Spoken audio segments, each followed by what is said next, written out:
today we are going through Madden 27 and probably about as deep of a dive as I'm going to go into this game because 15 #1 overall draft picks. We are following 15 careers that are all going to stretch, we hope, a decade plus. It's going to be a long one, so hope you guys are ready. And the #1 overall pick in the first year, I do find it already a little interesting that they don't sort it properly. It said Washington was the worst record, but they were tied with the Jaguars. The Jaguars got the #1 pick in actuality, though. I'm going to be hands-off. We're going to spectate their entire careers. If they are in the playoffs, we will watch their playoff action.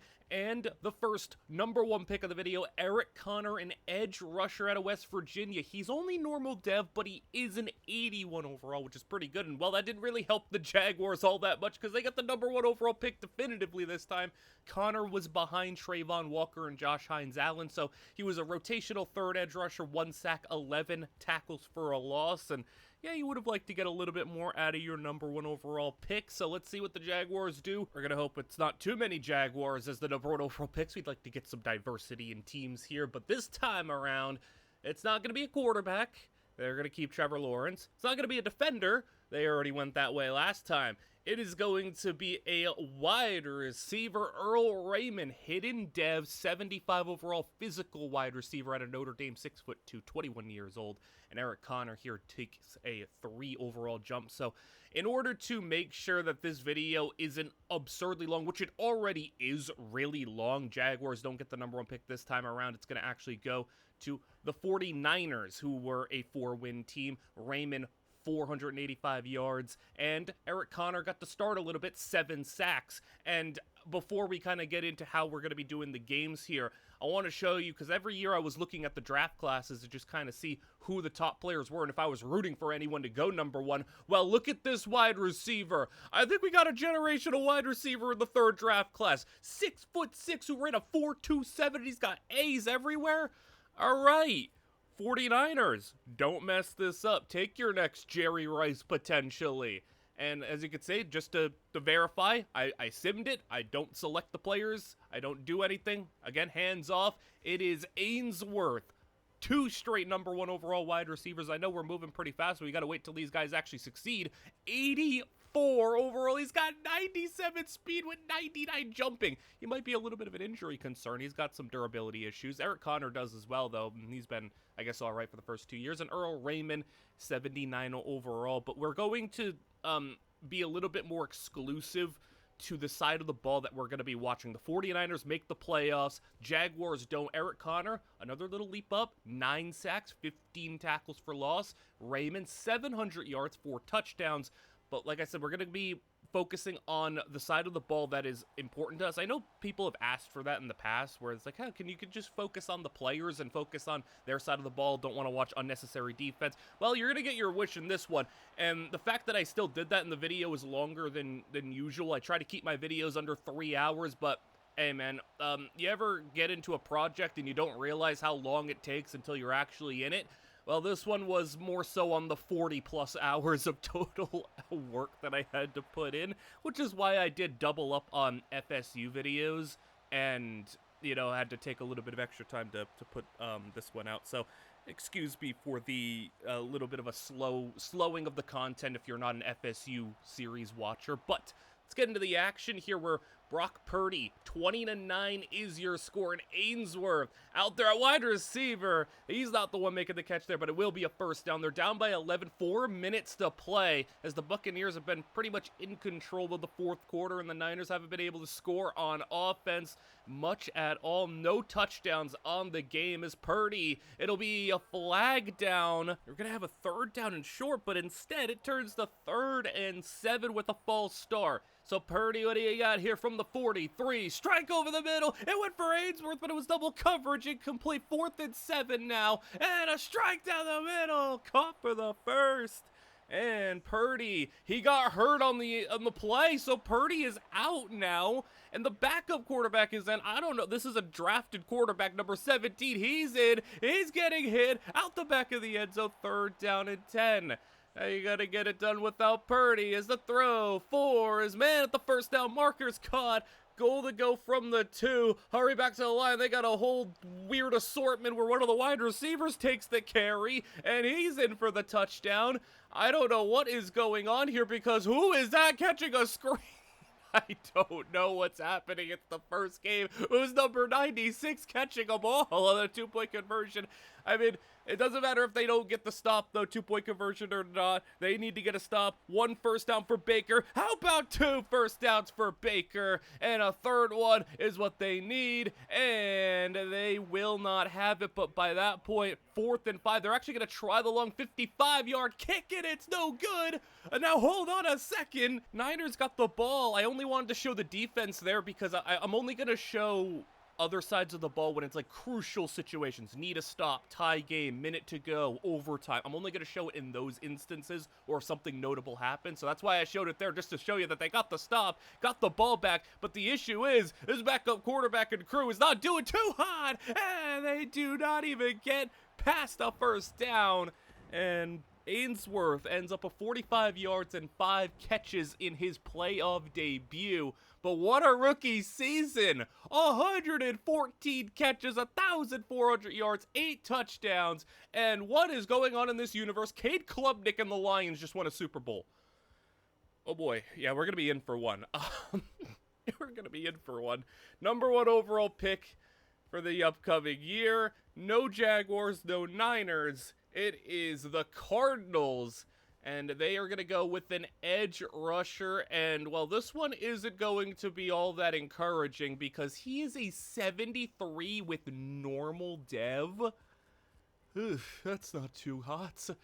Eric Connor is out and out starting, though. Josh Hines-Allen has moved on. He's at 87 overall. Earl Raymond, 80 overall physical wide receiver, still, you know, in the rotation with a couple of the other guys. Ainsworth, X-Factor dev, no surprise. He's already up to a 91 overall, and this dude is just insane. Simming to the end of the season where we will see the Vikings will get the number 1 overall pick this year. And playoff action, we got the Niners and the Jaguars both in. Langham, the number 1 overall pick, didn't play at all as a rookie.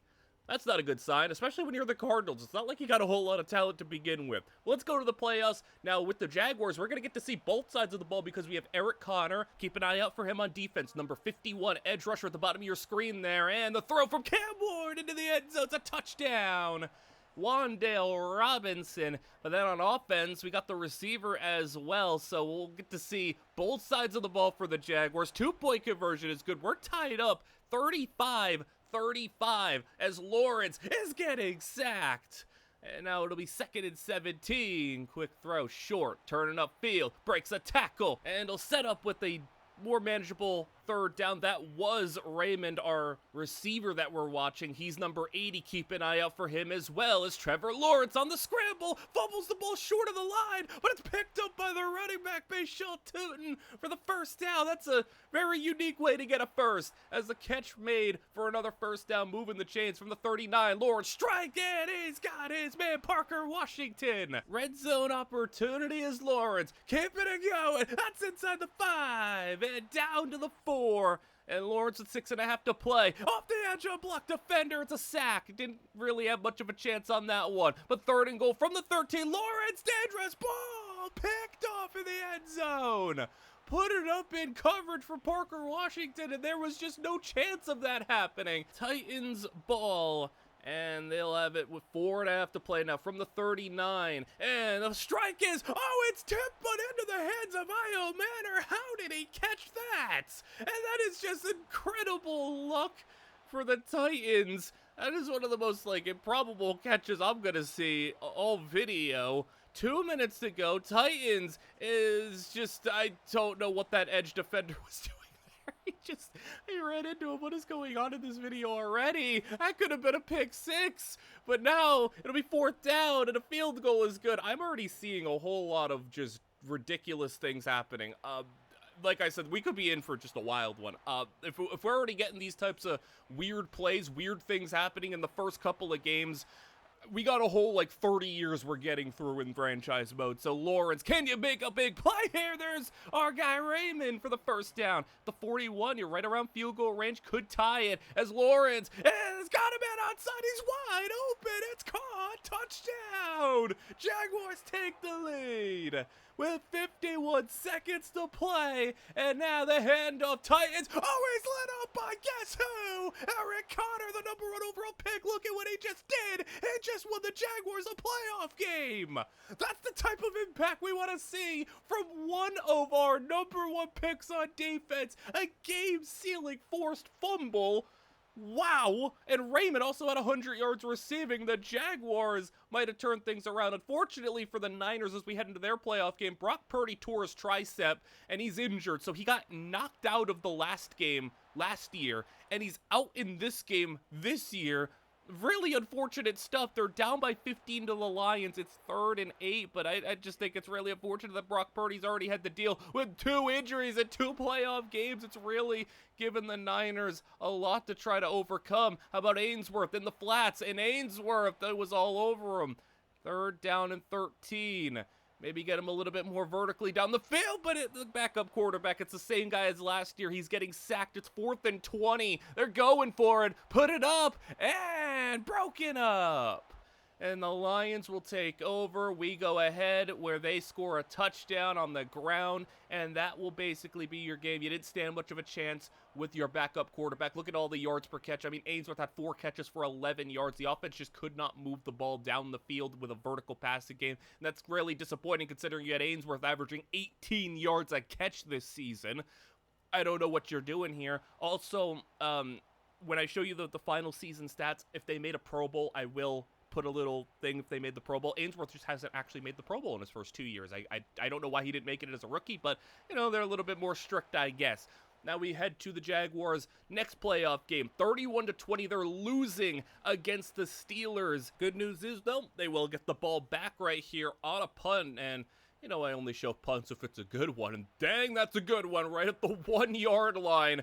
And now Trevor Lawrence, can you go 99 yards? Well, at least you get a first down immediately, so no safety seems like that's not going to be an issue. As Lawrence, underneath, that's going to be a catch and another first down. Lawrence 250 on the day, 2 touchdowns, and we'll see if Raymond could have another big day at over 100 last time. And there's Raymond now for the first at midfield. And Lawrence already halfway there. As the catch made, he's just dicing up this Steeler defense. 2nd down and 4, handoff, Tootin getting the ground game going now, and Tootin stays on his feet out of bounds at the 19-yard line. Lawrence, he's scrambling, and Trevor Lawrence all the way to the 5. And let's finish this drive off. A 99-yard drive is now just 3 yards away from being fulfilled. Lawrence direct keeper. Trevor Lawrence, touchdown. Jaguars, what a drive to keep your hopes alive. 2-point conversion to make it a field goal game. Lawrence on the run, gets it out, and along the sidelines, it's caught for 2. That was perfect. Literally perfect. And now you got to look at your defense to see if you can get a stop. 6 minutes to play is plenty of time, but the Steelers getting a first down. Now faking the sweep, faking the run where they get planted. Not Connor, but hey, somebody else got the sack, and now the jump there. They're going to get an offside, so a free 5 yards, which is going to undo a lot of the sack yardage there, but it'll still be 2nd down and 13. A pass towards the sticks. He's close. It'll be 3rd and inches. Kind of a full yard, I feel like, but no matter what, it's going to be a stop in the backfield for a punt situation. The Steelers give the Jags the ball back, and if they do anything like they did on their last drive, yeah, we could be seeing the Jaguars pull off this double-digit point comeback here as Lawrence, 2nd down and 9, that ball incomplete.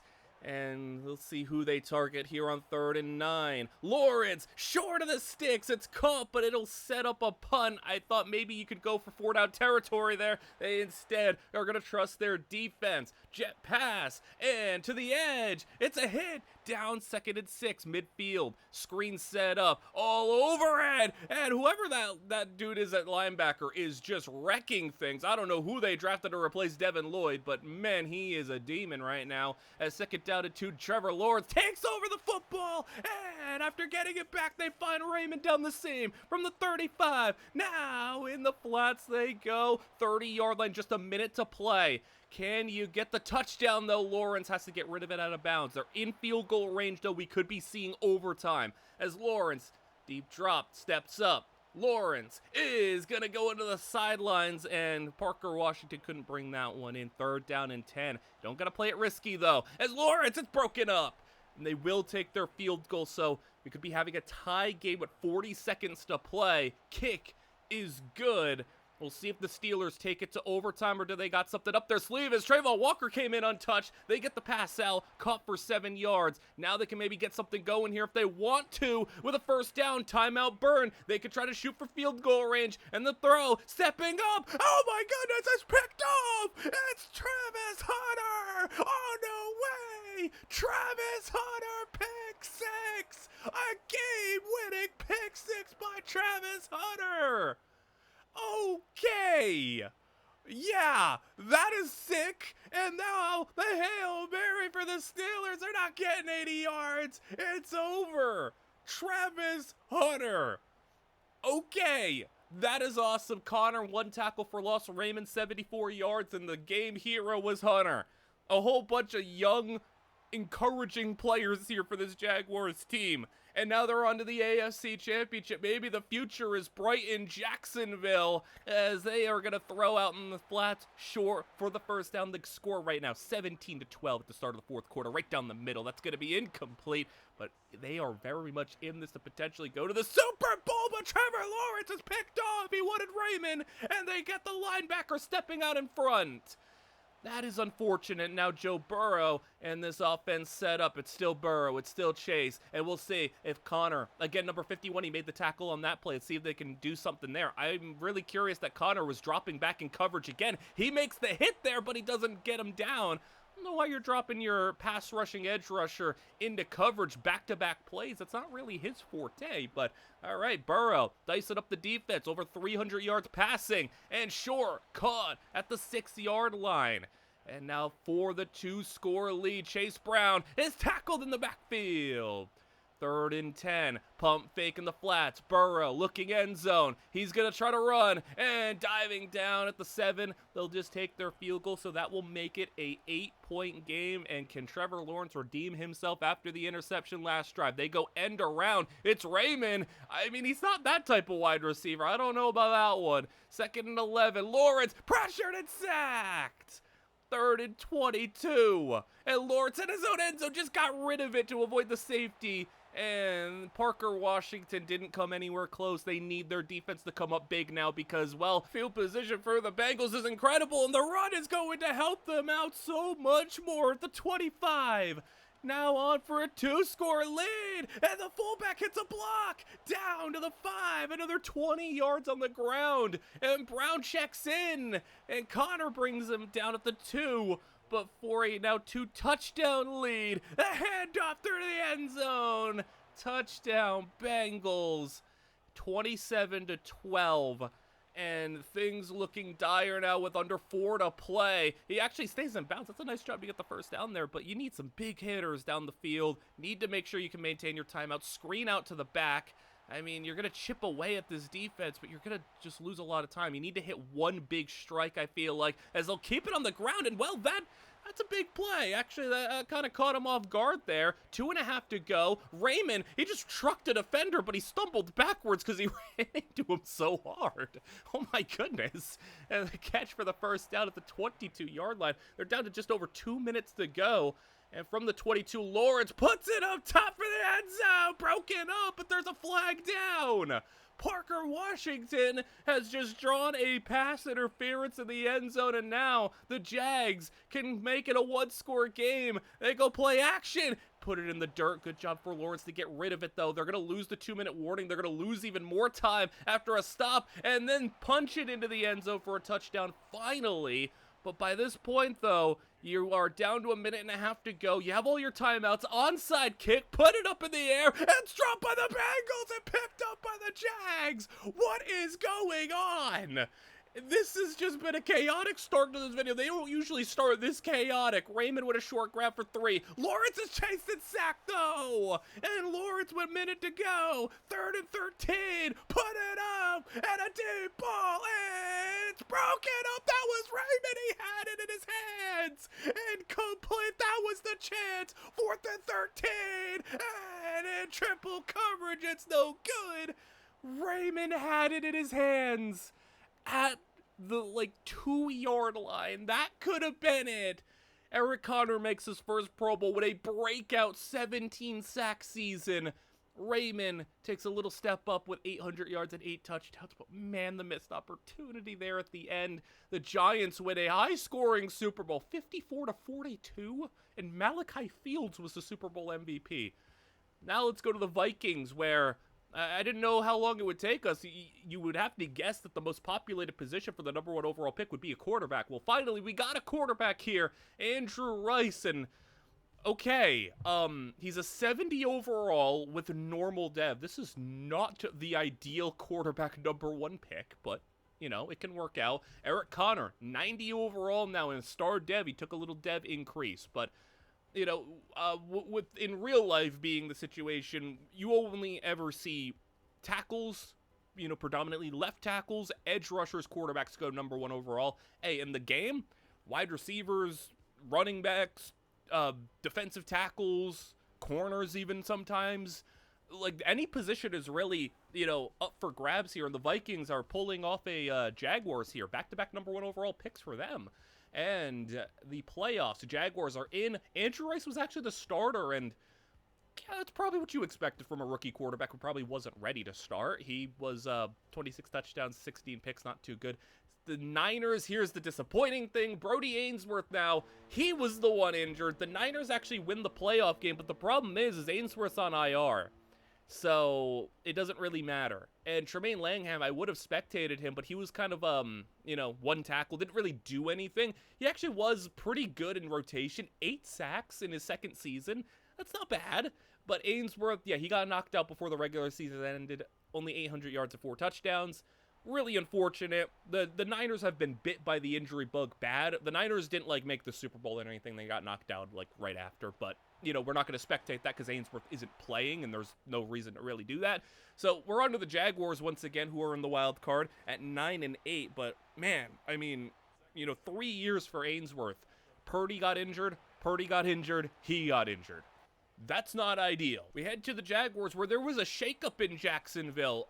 Trevor Lawrence is not the quarterback anymore. They went out in free agency and signed Fernando Mendoza. Sure, I guess that, Mendoza's a slightly higher overall, but I guess the youth is better. The funny thing is Trevor Lawrence is still on the team. He's just sitting the bench, which is kind of goofy, but hey, it is what it is. We are just here to see what happens, and I guess that benefits Raymond, who can maybe have a better quarterback for the long term if he's going to stick in Jacksonville for the long term, as they'll throw outside an incomplete 3rd down and 9. Mendoza will throw and outside for a pass that is broken up. And what are we doing here? That is a 63-yard field goal try. It's good. All right, well, yeah, kickers are juiced these days. We had Harrison Butker hitting from almost 70 yards, and we've had some crazy things happen in real life, so I guess, sure, why not? 63 yards going to be the normal in 5 years. Let's go to the Texans' drive, where they are now down by 3, and C.J. Stroud stepping up and throwing in coverage, broken up, as now we'll see if we could have one of our guys make a big play in this game. Connor isn't out there for this play, but a deep ball. It's incomplete, double coverage, and they will punt it away. So the Jaguars could come out here and kind of pull off an upset. A 13-4 team. You're presuming that they're not going to get knocked out in round 1, as Mendoza scrambling for 8 yards. And on 3rd down and 2, Mendoza with a throw, broken up. And that'll be Texan ball now, as they'll fire one right down the middle of the defense. They split everybody. And just like that, 80 yards for the Texans.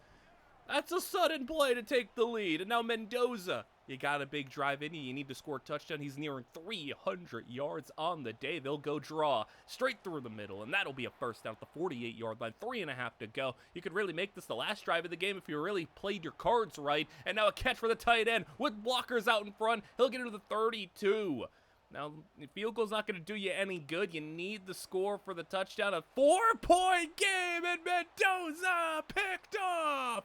taking it the other way. Mendoza chasing. He might be the only one who can catch him. And Mendoza does at the 16. That is a back-breaking pick, and now the Texans, a touchdown away from maybe sealing this game. Stroud hands, and to the 2 they go. Timeouts being burned. They're all out. 3rd and goal, and Hunter meets him at the goal line and actually makes the tackle. 4th and goal. They're going to go for it. Stroud, the fullback's wide open, and they had another receiver open too. Touchdown. Texans. Probably gonna wrap things up as we look ahead for the Jaguars. That will at least let them play out this drive, but Eric Connor is now with a contract expiring. You know, he's played his 5th year now. Raymond has played his 4th year. We'll see if they pick up his 5th year option. So we're going to be hitting the point of the video now where some of these guys are going to have the contract negotiations, and we're going to see if they hit the open market. I would imagine Jacksonville would be incentivized to keep their guys that they had drafted. They got all the way to the AFC Championship, and Jacksonville will get stalled out on a drive, will kick a field goal, 45 seconds to play, and the kick is good. So another onside kick situation, maybe luck on their side again, and a good try, but no good on the result. Raymond, 7 grabs, 66 yards. Connor, half a sack and a tackle for loss. As we close things out on this season, Raymond, he hasn't broken through to be a great receiver, though. That's kind of the issue. But Eric Connor has made his 2nd Pro Bowl in a row. Good on him. Giants win the Super Bowl. It's kind of interesting, not really much in like the Rookie of the Year department, but when we go to free agency, look who's on the open market. Eric Connor is out there. The Jags did not give him an extension, and we'll see. I'm just gonna sim and see what happens. And Eric Connor will be playing his football in Detroit. The Jags just lost their edge rusher. That is brutal. As we head to the draft, the Vikings selected a quarterback last year with the #1 overall pick, and I think this makes a lot of sense. If you're going to set up your quarterback for success, how about give him a franchise left tackle? Manu Garcia is going to be the selection, 82 overall. That's a pretty good one. How about the pass blocking on him as well? Pretty solid. Eric Connor jumps up to superstar dev, and a 91 overall. Earl Raymond, they picked up his 5th year option, but I mean, so far, he's just been a below 1,000-yard receiver. That's not what you're looking for as a #1 overall pick. You're looking for more of a guy like Brody Ainsworth, who's special. Tremaine Langham, unfortunately, with his normal dev, just isn't jumping up. It isn't getting the production to up his dev trait. Andrew Rice, credit to him. He started as a 70 after 1 year, up to an 80. Not bad. We head to the end of the year, though, where it looks like the Bears, Ravens, and Bills will have a conversation for the #1 overall pick. I don't know who gets it. Detroit and San Francisco will be matching up against each other in the playoffs, and Andrew Rice does not make it, but 33 touchdowns, 9 picks, a pretty significant leap in production for him. And Manu Garcia, that's a lot of sacks allowed. 20 sacks allowed. We'll hope that's not going to be an issue for him, as Langham and his Cardinals get bounced in the first round, 31-10. And Langham just really hasn't had much to really talk about. 8 sacks for him.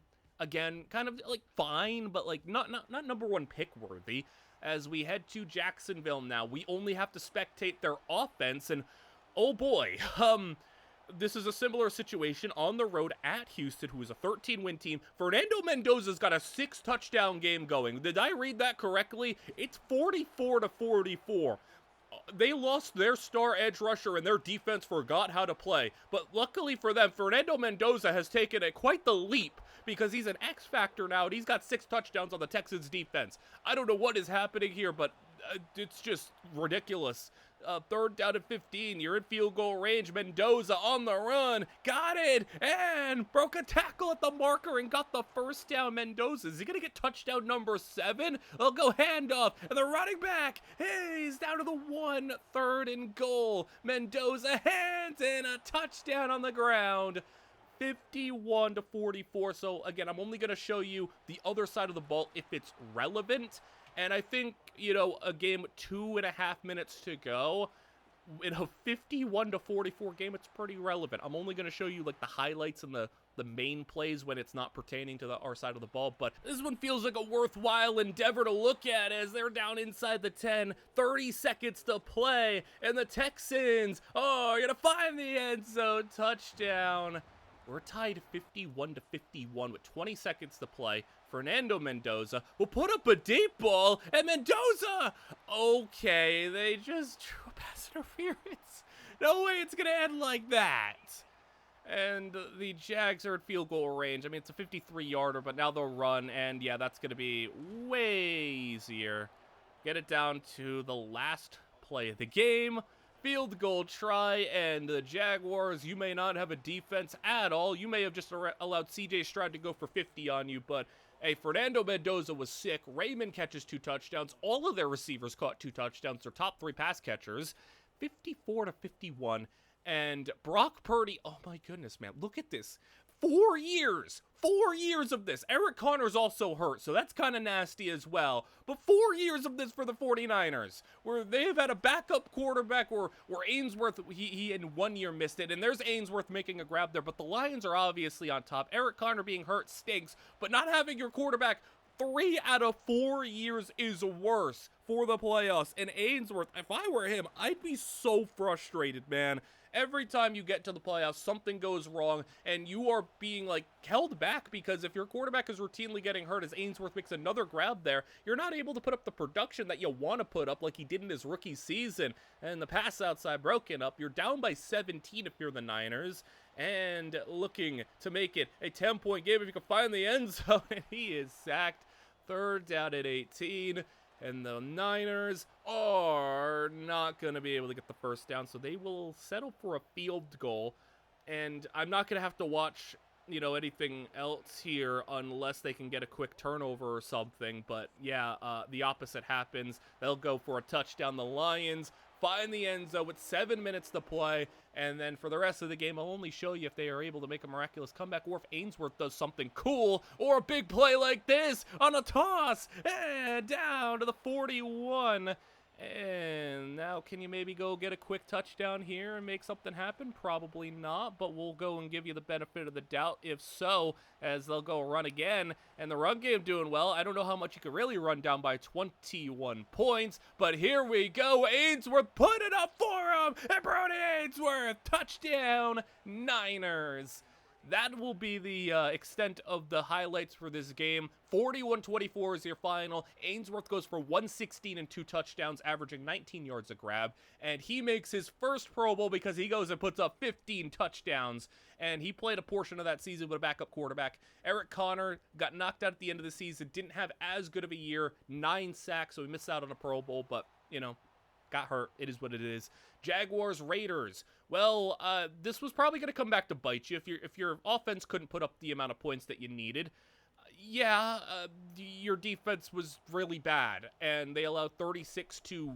I don't even know who's the quarterback for the Raiders because it ain't Mendoza. He's here in Jacksonville. Earl Raymond, though, finally has a breakout season. How about 1,300 yards, 6 touchdowns, no Pro Bowl, but a nice year. And Shedeur Sanders is out here winning NFL MVP and Super Bowl MVP. That's, yeah, sure. Why not? As the Bears are the one who secured the #1 overall pick. I don't know how they determine the tiebreakers in this game because it just kind of feels like it's random with the way you sort things and how they order it. I don't know. But the Bears got the #1 overall pick. And how about back-to-back years of an offensive lineman? And, well, this is not Manu Garcia. This is not that good for a tackle. Like, quarterbacks, you expect them to be a lower overall. Quarterbacks are just lower, but, like, they can develop. It's fine. Andrew Rice has already done it. But getting a 72 overall normal left tackle, that's ugly. Raymond jumps up to an 87. Connor's looking great, looking to be, maybe healthy this year. Brody Ainsworth is a 96 overall, and hopefully he could have a healthy quarterback. Tremaine Langham, 78. Poor guy can't develop to save his life, even though he's actually been decently productive for his overall. Andrew Rice is on the trade block and wants out. He's at 84 overall. Manu Garcia is a superstar dev, 86 overall. But what the heck is going on with Andrew Rice? He ends up staying put. Commanders get the #1 overall pick, and how about this? The Lions, unfortunately, didn't make the playoffs despite having the Defensive Player of the Year. Eric Connor had 20 sacks and 20 tackles for a loss, and that is unfortunate for the Lions to miss out, as the Jaguars missed the playoffs, Cardinals missed the playoffs, and our representatives here is the Vikings and the Niners. So, Andrew Rice, I don't know why you want to be traded, but hey, let's see if you could prove your worth here, prove your value. Him and Manu Garcia are going to be out here, and that is some of the worst running I have ever seen. What in the world was that? Hey, guys, would you believe it? Brock Purdy's not playing this game. At this point, I don't even know if Brock Purdy's on the team anymore, but I don't know what's going on here in San Francisco at the quarterback spot. Let's just hope Ainsworth can produce. They're up 31-17 right now in Viking territory, in control, as they will have it 3rd and 12 with a man in motion, throwing. Time, and that is just a horrendous throw, not even close. So the Vikings will take over, and Andrew Rice, let's see what he's got on the run, got a completion and a first down. He's at 200 yards on the day, and the handoff through the middle. It's Kyle Monungai for the Vikings as they're running back, as they'll go play fake, and Rice, his head put in the dirt, and a 2nd down and 10 as they'll throw again, and Rice moving, Rice sacked. 3rd and 20. They'll go hit again. I mean, hit 3 straight times. 4th and 20, hit again, and incomplete. There's gonna be a flag. I don't know about that. It looked like he kind of hit him a little early, I guess. But man, that's a real bailout there, because they have been just absolutely destroyed on the offensive line. Is that why Andrew Rice wants out? They drafted a tackle, #1 overall. He's right now not playing left tackle. I think he's probably on the right side if I had to guess, but I don't know what they're doing over there. They drafted a left tackle and they're not playing him on the left side. They turn it over on downs because they can't block this Niners rush to save their life. And look at Ainsworth catch and run. And Ainsworth, it's interesting because he's like this 6'6" speedy guy, but he's got like really good, run after catch stuff. He's got his X factor is like rack 'em up. He's got all like the rack stuff that you'd want in a receiver ability wise and everything, but he's just like this 6'6" monster with 99 jumping. So it's really interesting his usage. This game though is going to be over with this field goal if they knock it through to make it a 17-point game. It is good. And a unfortunate game for Rice where, he completed 73% of his passes, just didn't really get a whole lot of time. Ainsworth, only 33 yards on 3 catches, but a win in the playoffs. Rice, another step up, 4,000 yards, 31 touchdowns, 6 picks, completion percentage above 60% now. Not bad. He's steadily getting better, and Manu Garcia makes his first Pro Bowl as he cut his sacks allowed in half and played every game. So, that's nice that he was able to cut that in half and play a lot better and make the Pro Bowl, so good on him. And we'll see if the Niners can keep it rolling in the playoffs as they have the Seahawks up in front of them, 24-14. They'll go to Jet, and that will be a tackle for loss. Field goal opportunity. Kick is blocked. The Niners were going to go up by 13, and instead, Nicky Manwari on the blocked field goal. Scoop and score. And that has changed everything in this one. From 13 points up to now a only 3-point lead. And all the momentum, the Seahawks crowd got to be losing their minds for that one. As the Niners now, can they stop the bleeding here? Because on the road at Seattle, you see a play like that happen to give yourself hope that you can make this one a win for you. It's going to be loud, it's going to be noisy, it's going to be tough, but can you come through as they are moving the ball at the 29-yard line? Counter run. Manwari comes down, and they will get him for just 4 yards. Handoff, stretch left, spins off a tackler, will actually get, pretty decent yards relative to what he probably should have gotten. The yards over expected look nice, but on 3rd down and 4, they will get stopped. Field goal try once again, and this time the kick is good. But with everything situating the way that it did, well, we jump ahead to the Seahawks drive where they are inside the 10-yard line with a minute to go. We only, I guess, like I said, spectate the defense if there's something notable that happens. Well, outside, caught for the touchdown at the 45-second mark. The Seahawks take the lead. 1 point is all you need if you're the Niners, and if you can get into field goal range. 32 seconds to play, 3rd down and 6. The throw past the sticks is caught at the 46, maybe just 15 yards is all you need. Short throw. They only have 1 timeout left, so they end up using it there, but they only got 4 yards off of it. You just need 10 yards. You can afford 1 down the middle, spike the ball and kick it. That pass broken up. 3rd down and 6. You can still get one more in the field of play. You just need to make sure it's in field goal range, but he gets hit out of bounds. It's 11 seconds to go, and now 4th and 6. You need to get it along the sidelines. You ran out of time, and you ran out of downs. Incomplete. Ainsworth, 61 yards, but I don't think they played it the best they could have afforded on those plays with 20 seconds to go over the middle and spike the ball. Ainsworth makes a 2nd straight Pro Bowl, 11 touchdowns, 1,400 yards. The Raiders win the Super Bowl behind Ashton Genty over the Seahawks. And Eric Connor, like I said, Defensive Player of the Year. And Brody Ainsworth, I can't really blame you. He's in free agency. Tremaine Langham is also in free agency as well. The Cardinals had no interest in keeping him around. And we'll see if anybody wants Langham. He goes unsigned.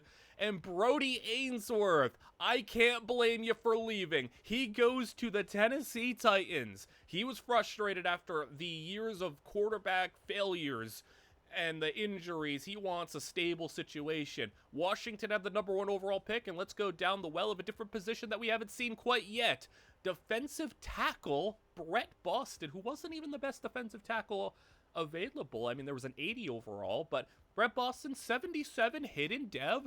Like, he looks like a nice player. You know, it is maybe questionable defensive tackle at that spot. Eric Connor looks to be a monster right now. Like, look at his stats, man. 99 power move. Earl Raymond, he went under 1,000 yards. I don't really know what his role is going to, like, land on, because at the end of this video, I'm going to, like, tally all these players and go through their careers and kind of determine if they were a hit or a miss or, you know, an okay pick. Tremaine Langham is unsigned.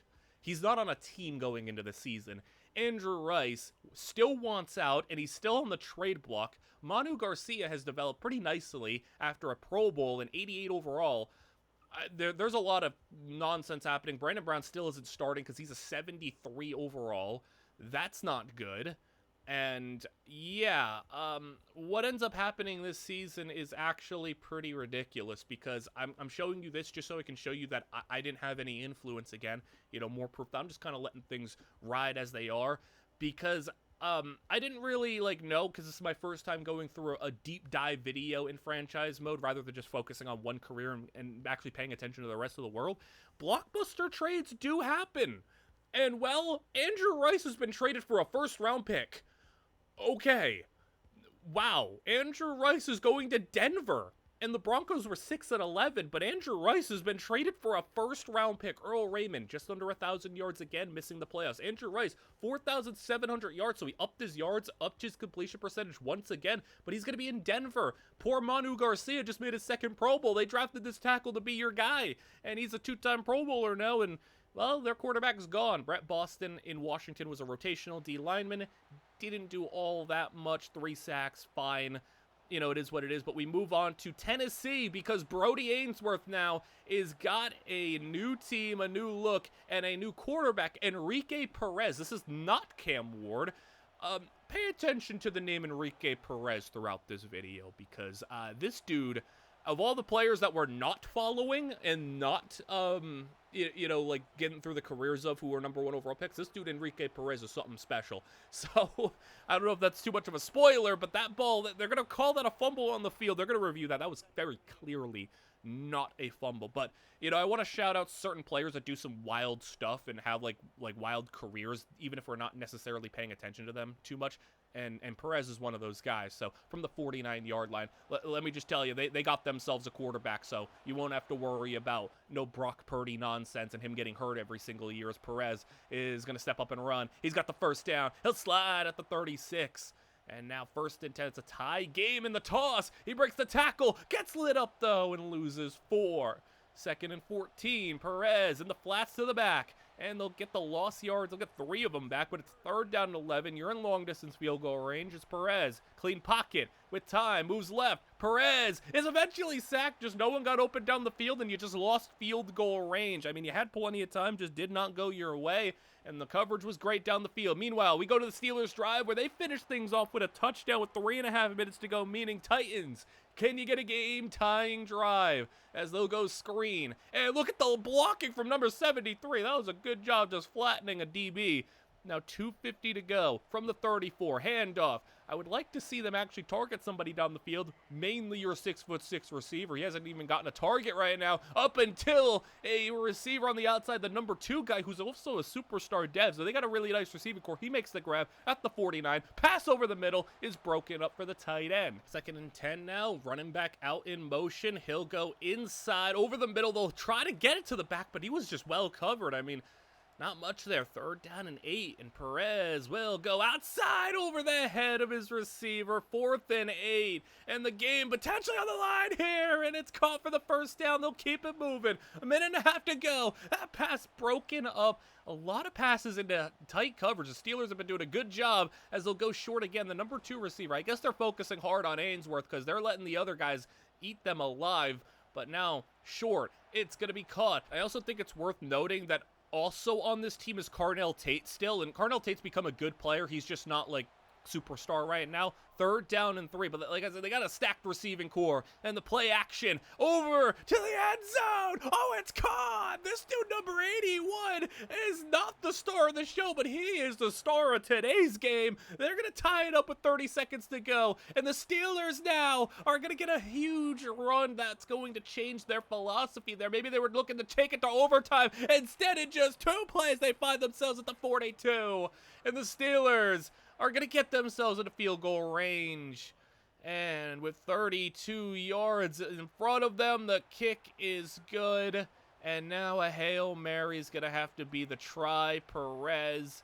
And I don't think he's getting that ball over 70 yards down the field. He's not. Incomplete. Really unfortunate. You did a great job. Walden was the receiver at 118 yards at 2 touchdowns and caught that touchdown at the end. Ainsworth had 79 yards on 5 catches, so like not bad. And Carnell Tate also produced as well. It's just a really dominant receiving trio. And Brody Ainsworth has his best season.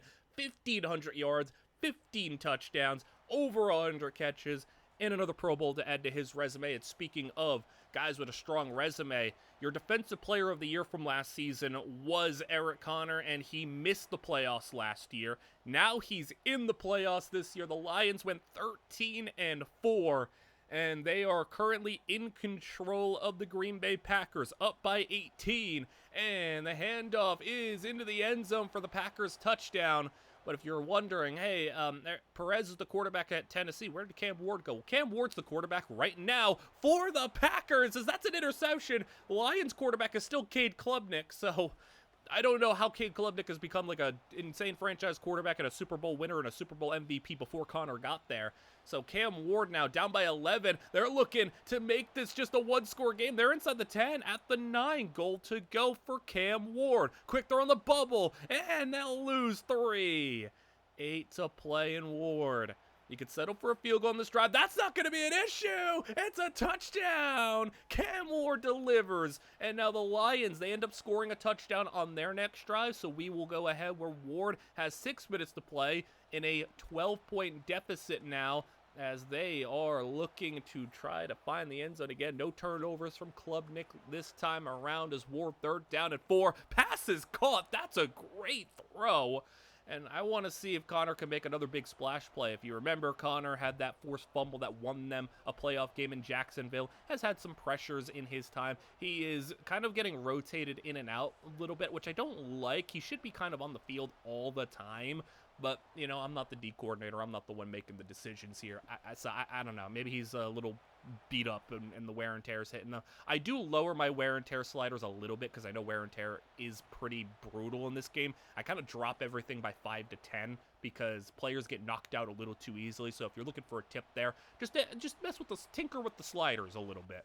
It actually does like make a huge difference just dropping it by 5 or 10. So Cam Ward will find a man over the middle. That is a hard hit. Goal to go. This has been a long drive, and this could wind up being exactly what the Packers need, though, or the Lions could shut the door on this one for good. Ward on the caper. Big hit down. He loses yards. 3rd and 7, and Ward is hit out the back of the end zone. This is their final chance. 4th and 7 for the game here. If the Packers can't do it, it'll be game over as he steps up and throws, and it's caught out the back line. Just couldn't have enough space to get his feet down. 35-23, and the Lions are going to win in the playoffs, where they will now move on to the next round, divisional round, taking on Carolina. Bryce Young out there. And you can see Connor now getting a lot more run here. 51, the star underneath him should be your identifier. And he's wearing the same number that he wore in Jacksonville. After having 20 sacks last year, let's see if he got something big for us in the playoffs this year, as Carolina, though, up 31-23, so they got the ball, they got the lead, and they're running well, as Connor will finish off that tackle, just a yard gain on the play. Young, quick throw, broken up at the 3rd down and 9 mark, now 43-yard line. Young, can they hold him out of field goal range and keep this a one-score game? And that'll get him a couple of yards, enough for them to try it. 55 yards, and the kick is no good. The Lions, though, they ended up scoring a touchdown on their drive, but missed the 2-point conversion, meaning it's a 2-point game, and the Lions need a stop on defense with 3 to go. 3rd down and 9, Connor hits him! Deep ball! Are you kidding me? How did he catch that? Unbelievable, but then a fumble, and guess who jumps on the ball? Eric Connor! He got the pressure on that 3rd down, and he said, no way am I going to let this team lose. I jump on that fumble, and the Lions score a touchdown with 1.5 minutes to play, and Eric Connor might have just been a bit of a hero again. Obviously, the guy that forced the fumble gets a bigger portion of the credit, but Connor making another splash play, and that's why you pay him the big money. That's why he's a defensive player of the year, as Connor, he's trying to pressure. Connor gets the sack now! And Bryce Young's backed up 2nd and 20. They're double teaming Connor, and pressure gets in. Everybody else got their one-on-ones, and they ate on that one. Connor getting double teamed again. 3rd and 20, Young lets it fly. Oh, he caught it at the 22. How does he keep getting bailed out with these deep catches, as Bryce Young almost picked? 29 seconds to play at the 22, and Young is going to step up. He'll throw it, and it's knocked away. Number 43 was great in coverage. 4th down and 10. Here's your game on the line. Put it up top, and it's picked off. And the Lions are going to win this game. And Eric Connor, 3 tackles for loss, a sack, and he recovered the fumble to help get the Lions their drive. That's a game where it's like, that is a tangible splash that he made in the clutch moments of the game. His sack was clutch, the fumble recovery was clutch, he got double teamed and allowed other guys to get their one-on-one so they can get more pressure. That is impact right there from an edge rusher. 20-14 now in the NFC Championship game. Can you get over that hump and make the Super Bowl, as Connor's defense is out there down by 6, and they need a stop as they go handoff, and the run game is just dicing them up. It's about 6 yards a carry. That's not ideal. And in the backfield, that's more what you want to see. A toss play, stuff for a loss of 6. And now with the completion, they'll get all those lost yards back. A hard hit. Whoever number 25 is just leveling people. I don't even know, because we're at so far point in this sim where, you know, all the teams are completely different. There's not a whole lot of continuity coming over from real life. A lot of these players we don't even know, as the throw for the Bucks on 2nd and 16 broken up. 3rd down and 16, and the Bucks with time at the moment, but it runs out pretty dang quickly. A nice rush, but the issue is they got a field goal, which makes it a 2-score game, and we jump ahead. The Lions' drive is 4 minutes in, and it's 4th and 11, and Klubnik is sacked. The offense just could not keep up, and you know, down by 2 scores, and the Bucks are just going to be able to run this ball, and they haven't been able to stop the ground game much at all. 2nd down and 5, and they'll go for 3rd and 6, but the Lions are out of timeouts, and then the Bucks will get a 1st down. That will basically be your game. I mean, we'll get maybe one more 1st down for good measure. Yes, they will. That's unfortunate. The offense just wasn't great. The defense, not good in the run game. Connor had a sack and 7 tackles. Nothing for a loss, though, and that was really a big issue. They couldn't get anybody down in the backfield. Connor, 21 tackles for loss, 11 sacks, no Pro Bowl.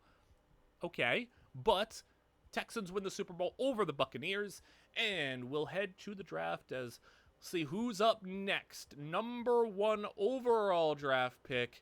And we'll have to see when that jersey's given. It's going to be the Eagles who had the number 1 pick. And how about number 2 on the tally? Barrett, a quarterback. And this one a little bit more interesting. 77 overall field general, hidden dev, and pretty nice stats. Eric Connor is now an X Factor, 94 overall in that incredible pass rushing skill set. Earl Raymond is just been a pretty steady player. I'm going to get really, like, I'm going to have a really fun time kind of analyzing these players' careers because I have all of their stats and their playoff stats. Trust me, hey, if you're a first-time watcher here, I go in depth with this stuff. I got their playoff stats. I got their playoff win-loss record. I have their entire win-loss record from their time on their team. Even if you weren't a quarterback, it's just as long as you were on this team, how did you contribute to winning? I got all that stuff, so we'll get into all of that later on. Brandon Brown is still just kind of a guy right now for the Bears. That's just a waste of a #1 overall pick. At least everybody else has provided something. Langham can't find a roster for the most part, but at least he's doing something. Jaguars, #1 overall pick again. We'll have him for the third time. Earl Raymond, 1,200 yards, 9 touchdowns. So his second best season, his second 1,000-yard year, but really just, I don't know what to make of that career. Manu Garcia, not too hot this season, but both tackles were pretty rough. Brandon Brown still not starting, only 86 downs played. That is just a terrible #1 overall pick. Brett Boston, nice little leap up from him, 5 sacks and up to 20 tackles for loss at D tackle. Grant Barrett did start for the Eagles. No playoffs for them, 4,000 yards, 21 touchdowns, 12 picks. So nice to see them get involved in the action, starting their rookie quarterback. But let's see what the Broncos have to offer. So they traded a first-round pick for Andrew Rice, and they did it in the midst of a bad season. They went 6-11 last year, finishing out strong with Rice. Maybe I don't know. Maybe they had they find their footing there. But like they made the trade when they were bad, and they were hoping to find their franchise quarterback. Well, Andrew Rice has now led them to a 9-8 record, and they squeak into the playoffs here as they go take on the Miami Dolphins. 31-17 is your score, though. Rice has one playoff game under his belt, and it was filled with a lot of pass rush in his face. 4th down and inches, 7 minutes to play, and Rice pass out. It's broken up, and that'll be a 4th down failure. Now for the Dolphins, we look at them. What do they have to do? Well, I only show you a defensive play if something notable happens because their quarterback gets lit up and scooping up the fumble. It's Keith Abney, and the scoop and the score, and the Broncos have just taken themselves into a 1-score deficit behind the defense, not the offense. And now after their defense then gets a stop, you have gift-wrapped a opportunity here for Andrew Rice, who got bailed out after missing a 4th down. Your defense picks up the slack, gets you the ball back, gets you a touchdown as well, and now you just got to go and score one time, and I'll get the completion outside for the 46-yard line. 3 minutes to play, and Rice passes picked off. Come on, Andrew Rice, what are you doing, man? Dolphins now will go to their 3rd down and 7, where they will not get the first down. 4th and 1, they will try a field goal. Kick is good. And if you're currently not looking at your screens, I'd encourage you to look here, because what in the world is this play? Screen, broken tackle, he's got caught up, he's staying on his feet, he jumped over a down defender. What is going on? He outran the last man. What in the world is that 78-yard touchdown? One of the most ridiculous plays we're gonna see all year. How did he stay on his feet? How did that happen? Okay, well, you have a chance if you can recover the onside kick, but is it too little too late? Dolphins will scoop it up. You're out of timeout, so you're basically done. I don't know what that play was, but I guess that play alone made this game worth it. That is insane. Rice, 2 picks. I mean, his stats are kind of inflated with that 78-yard touchdown that he did nothing to do for it. At 4,500 yards. Seahawks ended up signing Langham, and, well, they ended up losing in the playoffs. I would have showed you the game, except for Langham had 0 playtime, 0 tackles, 0 everything. But interestingly enough, after a year out of the league, he comes into Seattle and gets 11 sacks. Okay. See, like, he's doing something. He just needs an opportunity, I feel like. Let's go to the Lions now, where they are also taking on the Giants. So the Giants already had beaten our Seahawks, who, I mean, Langham just didn't play, so that's why we didn't watch the game. But Eric Connor is a much better edge rusher. Let's see what he's got with his X Factor dev now. But when you're throwing just absolute darts like that. And it's darts, but not from Jackson Dart because he's not on the team anymore. Giants get a touchdown. Another quarterback number 0 out there. Pass into the end zone. Also got the 2-point conversion. Lions end up doing nothing with their drive. No points scored. We jump back out there on defense with now 5.5 to play. Can the Giants get past this 3-point deficit? And he's got a nice little pop pass for the first down. As they'll go, throw on the bubble screen, and Swarm brought down for a yard, 3rd down and 8. And Connor goes down. Blocking was solid for a moment, but they let one guy slip in. And the Lions, though, unfortunately do nothing with their possession again. Connor, though, here we go! Eric Connor with the sack! 2nd and 19. And the 4th team sack for the Lions. And that could be the big key here to get yourself a stop and give the Lions offense one more try, because you've had plenty of chances to put the dagger in this one. You haven't been able to do it. 3rd and 19. And the pass is caught. You got to get him down. And they do, but it's going to set a 4th and 2. Very makeable 4th down. But they get him down in the backfield. And the Lions now just get the first down and end it. Klubnik to throw on 3rd down. Oh, what are you doing? Klubnik is picked off. And the Giants get a solid return to midfield. What are you doing? A pick, and now the Giants have 1.5 minutes to go from the 42. And a strike is gonna be caught for a gain of 28. In the red zone, the Giants got 21 seconds to play. Just hold to a field goal, I guess. But they'll run, and the Giants score a touchdown. Come on, man. I can't believe the self. I mean, the defense obviously not good there, but the offense, man. What are you doing? Why do you throw a pick in that situation? And the game is over. Unbelievable. I mean, yeah, the defense shouldn't have allowed the touchdown at the end there. Connor, a sack and a half, 2 tackles for loss. But, like, also at the same time, my goodness, what are you doing throwing a pick in that situation? Throwing the ball at all in that situation. Connor makes his 4th Pro Bowl, 14 sacks. And we'll move on where the Giants, well, they have already taken out 2 of our teams. Meanwhile, the Titans are out here rolling. 41-13. Yeah, remember, the Titans are still around. The Titans have just been kind of, like I said, rolling, dominating, and they are now at 14-3. After smashing in the divisional round, they're destroying in the divisional round against this Miami Dolphins team that just took out the Broncos.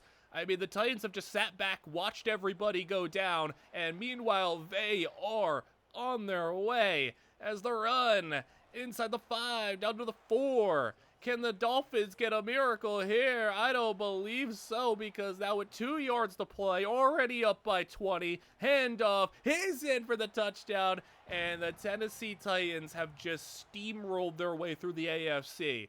43-14, Ainsworth with 152 yards and 2 touchdowns. Cardell Tate also put up 100 yards and a touchdown, and the Giants, oh boy, they're not even the team we're spectating. We don't even have any interest in them, but they've now beaten the Seahawks. They've beaten the Lions. And in the Super Bowl, it's Titans versus Giants. Could the Giants be just the team that ruins everything? Well, right now, it's looking like it's going to be a big fat no unless they get something crazy to happen, because the Titans are still dominating 34-11. Hey, I'd love for you guys to have a close game to watch here. I don't make the rules, though. And, I mean, if the Titans are just going to come out here, win 14 games of the season, dominate in the divisional, dominate in the conference championship, and then dominate in the Super Bowl, that's all I can really do is just sit back and watch as the deep ball from Perez. It's caught by Cardell Tate. Enrique Perez has got just about 400 yards and 3 touchdowns, and Cardell Tate's having himself a legendary Super Bowl. As you'll see, Titans score the touchdown with 3 minutes to go, and they'll walk out of here with a Super Bowl victory, 41-11, the quickest Super Bowl run we're going to have in quite some time. Cardell Tate at 254 yards and 2 touchdowns. He stole the show from Ainsworth. Ainsworth still had 76 yards and a good season, but my goodness, Cardell Tate with a legendary Super Bowl performance and a Super Bowl MVP. Ainsworth had his best season again, 1,600 yards, 19 touchdowns, but Tate gets the Super Bowl MVP. And we'll move on to Tremaine Langham. Getting disrespected. I mean, he's not a high overall, but he's productive. 8 sacks, 7 sacks, 11 sacks, and he'll go to the Ravens here. And I accidentally made a mistake here. I accidentally hit sim hole draft. That's going to be my bad. So you won't get to see the player walk out, but number 1 overall pick, went to the Jaguars again, as we said. They go Jalen Riles, a defensive tackle, but there was an 85 running back and an 83 wide receiver, but they go to 76 defensive tackle, which is really unfortunate. It was also an 87 safety. My goodness, some of these drafts are juiced. But, they went, I can't even say what positional value, because, no one takes defensive tackles number 1 these days. And Riles, just to add on to it, man, he's normal dev as well. So we've had a couple of normal devs. Now, Eric Connor was a normal dev. It's not impossible to make that leap, but you need to back it up, because, you could also be on the other end of the spectrum, which is Langham, who doesn't really get any opportunities. You remember how I showed you Langham signed with the Ravens? Well, the Ravens cut him in preseason, and then somebody else picked him up. So Earl Raymond also, I didn't even see that Earl Raymond ended up on the Chiefs. I don't know how that happened. There are some times where just things happen when I'm simming, and I look at the transactions and nothing is there, but players just end up in other spots. But the trade stuff is empty. Players won't get cut. Langham, I did see he got cut and the Eagles picked him up in preseason. But where the heck did Raymond go to the Chiefs from? There was nothing there. He wasn't in free agency. 1 second he was on the Jaguars. I simmed the preseason, and then he's just on the Chiefs. Sure. Everybody else, though, stayed home. Everybody else stayed, as intended. Brett Boston still there. Grant Barrett, superstar dev, looking pretty good at quarterback, and he's got Langham on his defensive line now. That didn't really matter for the Eagles. They went 5-12, and the Ravens got the number 1 overall pick this year. So, unfortunate for them. But Earl Raymond, first year in Kansas City, I guess he's in Kansas City, has one of his best seasons. And Langham was a backup for Philly, so only half a sack and didn't really play much at all. Grant Barrett, the reason the Eagles were bad was because Grant Barrett actually sustained a season-ending injury. He played week 1, first play of week 2, where he took a sack, he just got knocked out for the whole season. Andrew Rice actually threw for over 5,000 yards, which good on him, but didn't really amount to much of anything. Manu Garcia made a Pro Bowl. Cool. Poor guy is just rotting away in Minnesota. Brandon Brown finally got the opportunity to start. He played 13 games and allowed 14 sacks. So not good on him. Brad Boston, I feel like, has been a really solid defensive tackle. It's just Washington can't succeed, can't make the playoffs, can't do much of anything. Jalen Riles, the newest number 1 overall pick, was a 3rd-string D tackle for the Jaguars, 1.5 sacks, and we move on to the playoffs. Eric Connor, the Titans also made it as well. For Connor being the first number 1 pick, we're at the point where the career is going to start to wind down a little bit. He's running out of time. I want to see him get that championship. I want to see him at least be on that stage to win a Super Bowl and have that chance. Caleb Williams is the quarterback here for Seattle. Everything is off the rails, and Eric Connor is chasing Caleb and bringing him down. And a long loss for the Seahawks. 14-7 your score. Caleb swatted on 3rd down. The Lions, meanwhile, they go take their next drive. They got a field goal, so they're still down by 4 now. But can the defense come up with another stop here? Toss one out, and the back is brought down for a gain of 2. 2nd down and 8. Caleb will go play action. And quick pass is broken up. 3rd down and 8. And Caleb, everyone tan off of the pass rush, but they get the completion for the 1st down. And Caleb Williams, he may have 4 interceptions, but he is doing just enough here. Connor makes the tackle on the screen. Good on him to get out there to bring him down. But, now you got another 1st, and the Seahawks with a big run. Give them a gain of about 18 on the play, and the Seahawks, you got to hold to a field goal here. Can't let them in the end zone, or you're going to be out once again. And the counter run, make it 3rd and 6. And can you get the stop this time on 3rd down? Running back picks up the extra rusher. They get the completion out, and they will not get it. 4th and 2. Field goal on its way. Kick is good. 17-10. And the Lions, we go ahead to their offensive possession all the way at the 37-second mark. They will find the end zone for a touchdown. I don't see Cade Klubnik out there at quarterback, so they must have got somebody different than the Seahawks. After a tie now, Caleb Williams gets him in on the outside. Come on! They got a linebacker on a running back out wide. And in one play, that's all it took. One play to undo all of that, and the Lions are out again. Connor, the only member of his team with a full sack, tackle for loss as well. And, Eric Connor's great. 15 sacks, make it his 5th trip to the Pro Bowl now, and his decade-long career. He's got a great resume. He's gonna be tough to beat, you know, in terms of like everybody. Ainsworth is also up there in the running because he's also got the Super Bowl on top of it. As here's Ainsworth on the grab. We jump to the Titans game where let's see if they can repeat as Super Bowl champions. You can see Eric Perez. This is a MVP quarterback and an X Factor who is just unreal. He had a great Super Bowl. Carnell Tate dominated. He's having a great game today. Man, if only he was a #1 overall pick, because that would have been a fun career to follow. As Perez throwing short, he'll have gain of 4 on the play. He's got 4 touchdowns. So let's see if he can find Ainsworth or Carnell Tate or one of these other receivers. I don't even know. Yeah, Tate's still out there. Number 14 still out there. And they also have that other receiver, number 81, who was also really good. Like, this is just an insane receiving core. A second down and 9 hits, and Perez through the middle, got the man for the touchdown, and it wasn't any of the top 3 receivers. How about the number 4 receiver as well, shining. 35-30 with under 2 minutes to play. The Steelers' deep ball on 4th and 20 is incomplete, so the defense does their job. They got the stop. Looking for the first down for the finish. Steelers get a stop on first down. Get a stop on second down. 3rd and 11. The Steelers look like they're going to get an opportunity here with 1:40 to go, and they will. And we jump ahead to a minute later in this game. The Steelers have the ball in the red zone. They drove down the field quick, and they're only down by 5. It's goal to go with 16 seconds to play. The Steelers can win this game, and the end zone knocked away. 3rd and goal, 13 seconds to go from the 1. Come on, defense, and so broken up. 4th and goal, this is it. 9 seconds to play, and the game is gonna be a run. He tried to dive in, but he is stonewall. Game is over. The Titans win it 35-30. Ainsworth 93 yards, and then we jump ahead. They dominate the Bengals in the next round, where Ainsworth has 83 yards and a touchdown. Childress is the other receiver on the team, getting team leading production. Maybe he's the tight end, I don't know, but like, dude, all these receivers, number 9, number 14, number 81, number 89, all of them are great. And Ainsworth making the grab here. We're in the conference championship now, and the issue here for the Titans is they're actually losing this game by 10 after an Ainsworth first down. It's Perez getting sacked.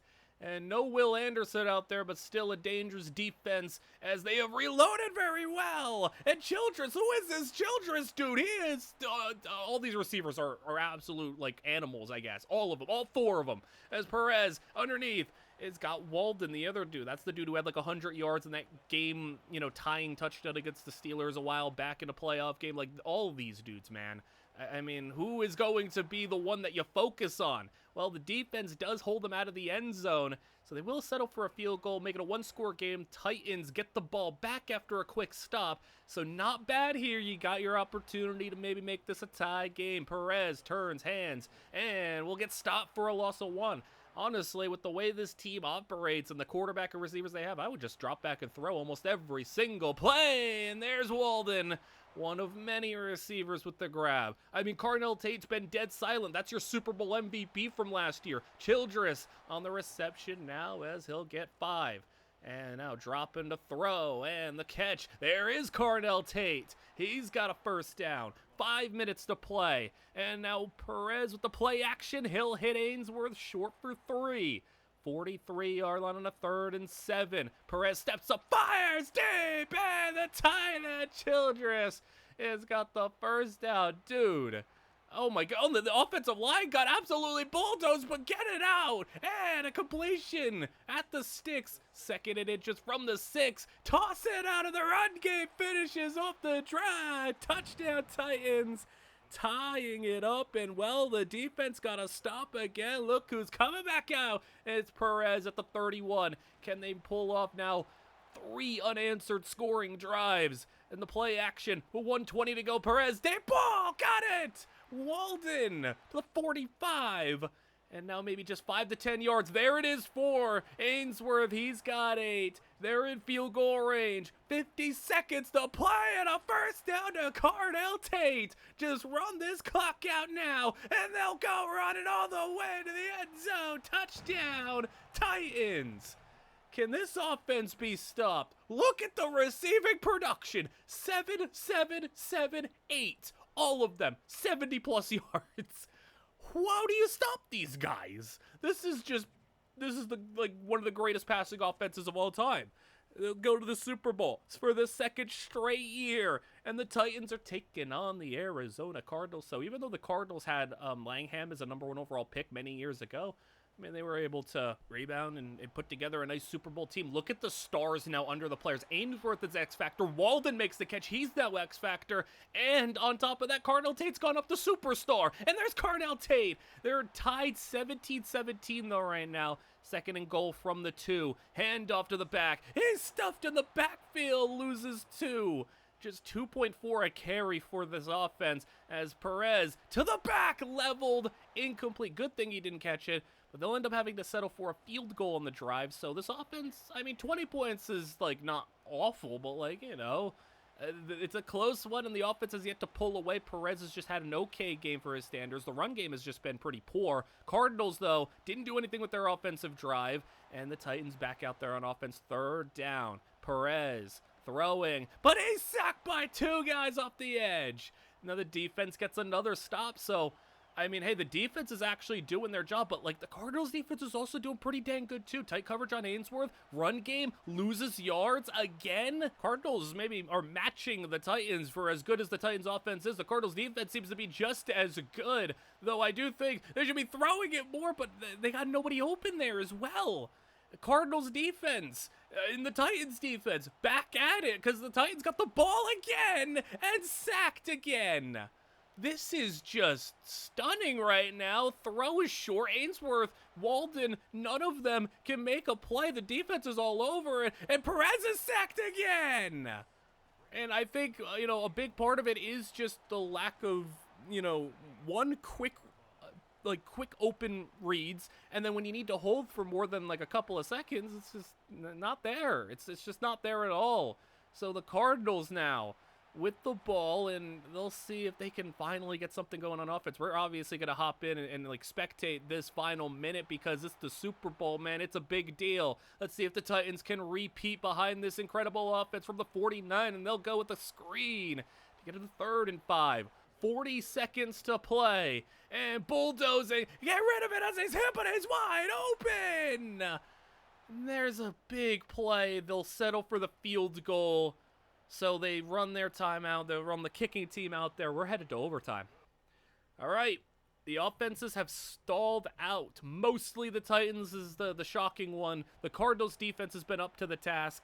And let's see if the Titans defense now, when they're starting off on defense at overtime, can do something here. 3rd down and 5. They actually get the stop. So the Titans, any score wins. It's sudden death now. The Titans are right where they maybe want to be, but the sack again. It's the 6th sack for the Cardinals defense. Perez short. Nothing going there for Ainsworth.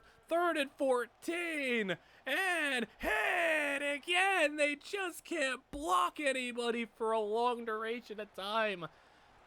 I mean, I know he's holding the ball a little long, but he's only holding the ball so long because I don't think anybody's getting open. I don't know if that's a schematic issue. I struggle to believe the receivers are just not good enough to get open. They are. And the Cardinals are running into field goal range. And oh no, the Cardinals are going to win this game if they hit this short field goal. And they do. Man, that's really unfortunate. I mean, this incredible offense just got, they ran into a brick wall. Ainsworth was the leading receiver, 8 catches for 72 yards. They just couldn't get vertical. And the sacks were just overpowering. 6 sacks for the Cardinals defense. Ainsworth has his worst season in 5 years, but still 1,100 yards, 11 touchdowns. Like, still a good season. They were just spreading the wealth because, you know, Enrique Perez won the MVP. I mean, he was just out here doing his thing. Manu Garcia, after his stint in the Vikings, is actually going to hit free agency. 91 overall, multiple-time Pro Bowl left tackle, and I can't think of a better solution. Are you kidding me? The Titans. It just happened naturally. That's sick. Manu Garcia, the #1 overall pick from like 6 years ago, was headed to Tennessee while they were allowing too many sacks. Get you one of the best left tackles in the league. And this is also a surprise. The Baltimore Ravens had the #1 overall pick. And of all the things you could do with the #1 overall pick, they went running back. Are you sure? Running back #1 overall. What league are we in? Now, he was the second best running back in the class overall. Why? 79 overall, hidden dev, power back, 225, 5'10". He's got 65 injury, too. Ugh. An injury-prone running back with the #1 pick? Are you sure you couldn't have done anything better? All right. I mean, you do you guys. We'll see if that works out for them. I mean, if in order for a running back to be worth the #1 overall pick, they got to be elite. They can't just be a nice player. Like, you can get like the 10th best quarterback could be worth the #1 overall pick for a lot of people. The 10th best running back's not worth the #1 overall pick. Like, it's just, it's you're not gonna be happy with that. So like, there needs to be a lot more. I like how also Andrew Rice is just permanently on the trade block. Manu Garcia, though, what an acquisition. Let's see if the Super Bowl window for the Titans stays open. I mean, they're getting a little bit older. Brandon Brown starting at tackle for the Bears, I should say again. Brett Boston, poor guy's just kind of been in the void in Washington, not doing anything. Grant Barrett had a season-ending injury last year. Let's see now if he can, level things up a little bit. Jalen Riles is already off the Jaguars. The Jaguars got rid of him after 1 year. He got picked up in preseason by the Buccaneers. So sick. The #1 overall pick couldn't make it a year in Jacksonville. Stayed in Florida, though.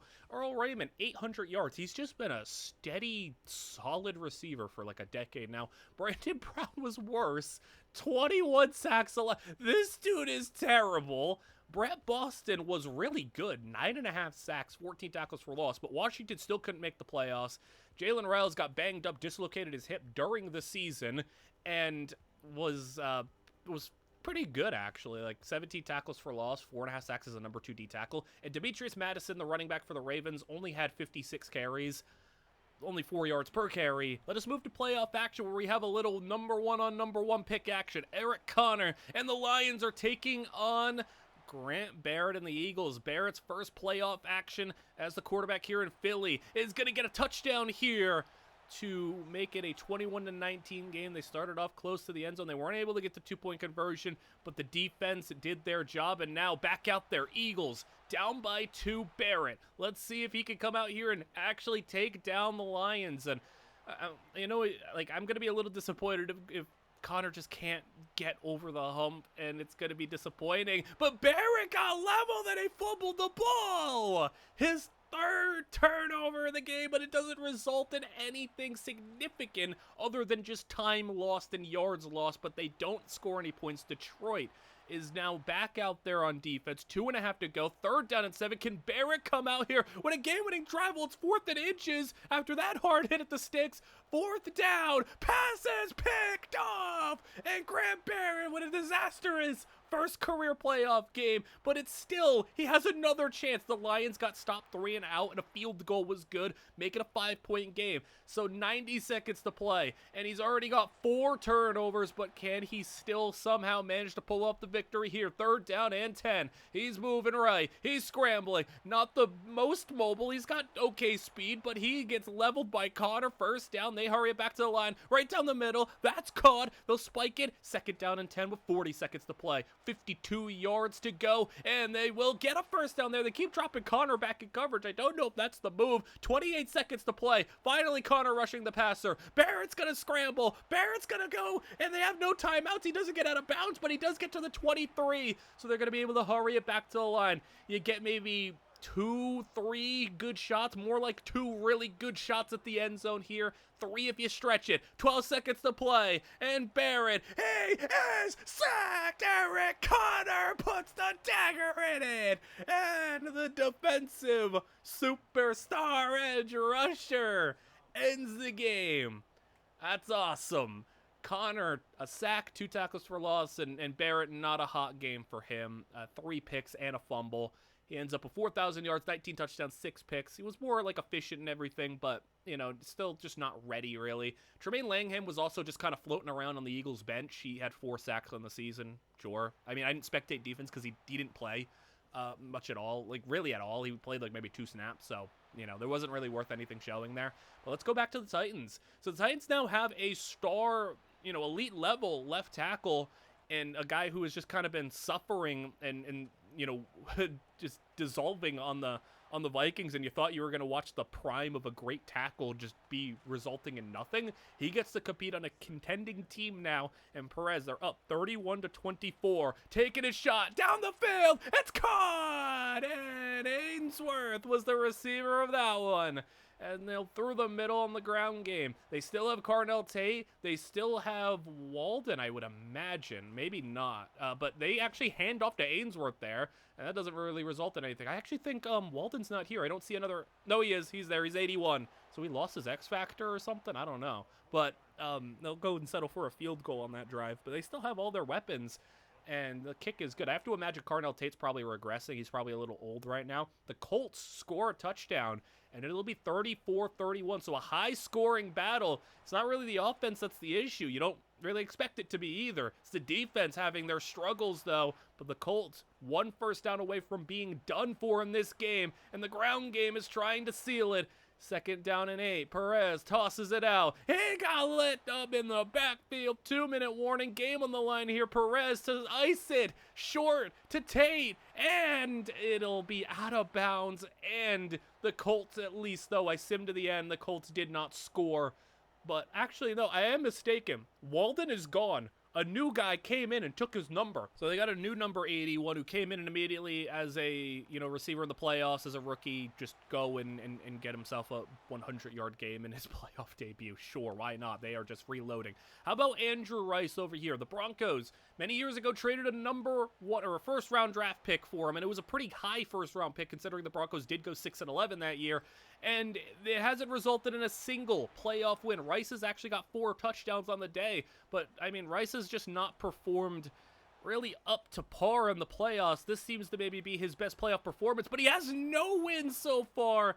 And a sack, 3rd and 22. Right now, he's up by 2 on Miami. But they will not convert the first down. They will get a field goal, though. And the kick is good. Dolphins, meanwhile, do not do anything with their drive. So Rice has the lead. He can maybe win his first career playoff game. And we'll see if he starts to amount to something here, because he's been a steady quarterback, but he's not hit that next gear. He's got a 5,000-yard season, but that's really all he has on his resume. No Pro Bowls, no playoff wins, no real nothing here as they go triple option. And what in the world were you doing there? What are you thinking? As Miami scores a touchdown, and that is going to be a deficit now. Broncos, Andrew Rice, can you prove that you're ready for prime time? You have been a disgruntled quarterback your entire career. You demanded a trade from the Vikings. They traded you to Denver. And in Denver, you've been demanding a trade for some reason, and you're permanently on the trade block, but nobody even wants you anymore. Can you prove that somebody should want you? Could you prove that Denver should want you? Could somebody like you? And the throw on 2nd down, broke it up with 2 minutes to play. Is Denver going to let this one slip through their hands? Rice, it's incomplete. 4th and 6, and Andrew Rice, come on to get your first playoff victory. It's broken up, and Miami takes over. And for the finish, they get 1 first down, and 1 more will do it. Toss it out to the back, makes a move, gets around the defender, and 1 first down is not the answer. It's the touchdown to put the punctuation on it, and Andrew Rice loses again in the playoffs. There's still no playoff victories for our number 1 overall pick quarterback, who actually made his first career Pro Bowl, had his best season by far. 5,000 yards, 43 touchdowns, and a career-high completion percentage. Now we move to the Lions, who unfortunately get smacked by the Falcons, 42-10. And Connor had another sack in the playoffs, but for Eric Connor, time's starting to run out, man. 9 sacks this year. He's regressing a little bit. And we'll move on to the Titans. And the Titans will be taking on the Ravens. If you're wondering why I'm not, showcasing Madison too heavily, he's still not, the Ravens aren't, prioritizing him as a running back. So, he's there, but he's not really, the guy. So, Titans are actually down by 10. Ainsworth with the grab for the first down. They'll go fake a toss, get it out there to Carnell Tate, and it'll be for 3. Perez, 280 on the day, 2 touchdowns. Quick throw out there. There's Childress, the really talented pass-catching tight end. 3rd down and 6 for Perez, stepping up. And Perez will run. Perez inside the 5, sliding at the 4, his first run of the game, and it was an effective 17 yards. Once again, the ground game not really doing too much for you as Perez blitz in, and they'll swing it out to the back, and he can't make a man miss. He loses 5. Third down and goal. Perez instant pressure, but he gets it out to Childress, the tight end. Touchdown, Titans. This receiving core, just so good, but Baltimore scores a touchdown. 45-35. Could this Titans team get a defense? I mean, you did invest a lot in your offense, to be fair, but like, man, 45 points allowed to the Ravens? Are you kidding me? Second down and 8 with 4.5 to go. Perez, you need more points. It's just not enough. And he finds Carnell Tate. 27-yard line. Tate's got 10 grabs for 129, and here goes Childress in the flats. And Childress for 6. Second down and 4. Run game. Gets a hole, and the run game opens him up for a touchdown. Now just get a stop and give yourself one chance in this one. We're going to look at this. We're going to see what happens here. Then the Ravens are going to get a completion for 3rd and inches. Come on, defense. He is got the first. They gave it to him. How about another 3rd down? Another try at it. And the Ravens got a completion and a first. That's the game. Ainsworth and Tate both go for over 100 yards. 42 points put up, and it's not enough. Ain't that disappointing. Ainsworth makes his 5th Pro Bowl of his career. 1,400 yards, 16 touchdowns. Really nice season. And the Falcons win the Super Bowl. And the Titans wide receiver, look at him, be one Rookie of the Year. Look at that. Tremaine Langham is still just sitting here now in free agency. The Eagles don't want him. Nobody wants him. The Eagles go and sign two other edge rushers ahead of him. All right. Let's go to the next number 1 overall pick. We are nearing the end when it comes to the number 1 picks all being in the league. No one's retired yet. Everyone's just kind of here. But how about 1 running back being surprising? What about 2 running backs in a row? Berry. And this one is worthwhile, I think. I think you can maybe justify this one. Mike Berry is an 86 overall. There was 2 86s, a safety and a running back. There was also, 2 80s in there, but they took a generational type of running back. You see that 99? He's got 99 juke move. 99 juke move. The Jets, I mean, if you're going to take a running back, like I said, he better be a dang good running back. Eric Connor's 32 years old. He's starting to regress. He's no longer an X Factor. He's just a superstar. Earl Raymond's 31, so you can see that some of these guys are going to start, phasing out of their career. Ainsworth is 32. I don't know how much longer these guys have. Maybe 2 years left. Tremaine Lanham is going to just sit in free agency at 31 years old. Nobody wants him. Poor guy. Andrew Rice, 29 years old. Guess what? He still wants out. You tell me what'll happen first. Will he be happy or will he win a playoff game? We will find out. Manu Garcia, 92 overall. He's in the prime of his career. 28 years old, the highest overall he is been. Brandon Brown is certainly a player. I don't know if he's going to turn it around. Brett Boston, feel bad for the guy. He's just been really solid on a bad team.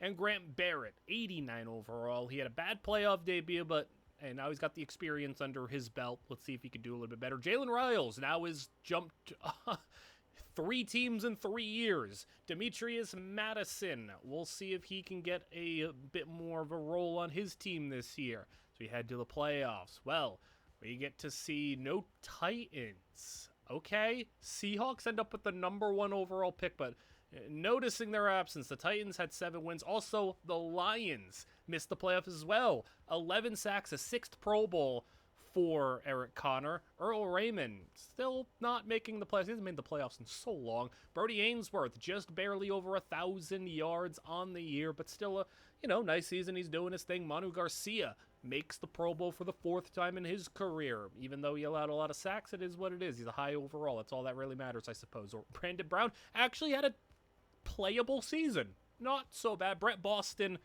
I don't know what happened there. He went from 9.5 sacks to 1.5. Okay. And Jalen Riles had 1.5 sacks as well as a backup for the Ravens. And speaking of the Ravens, Demetrius Madison, 500 rushing yards and 6 touchdowns. That's not ideal for a number 1 overall pick running back. Do you know what is ideal for a number 1 overall pick running back?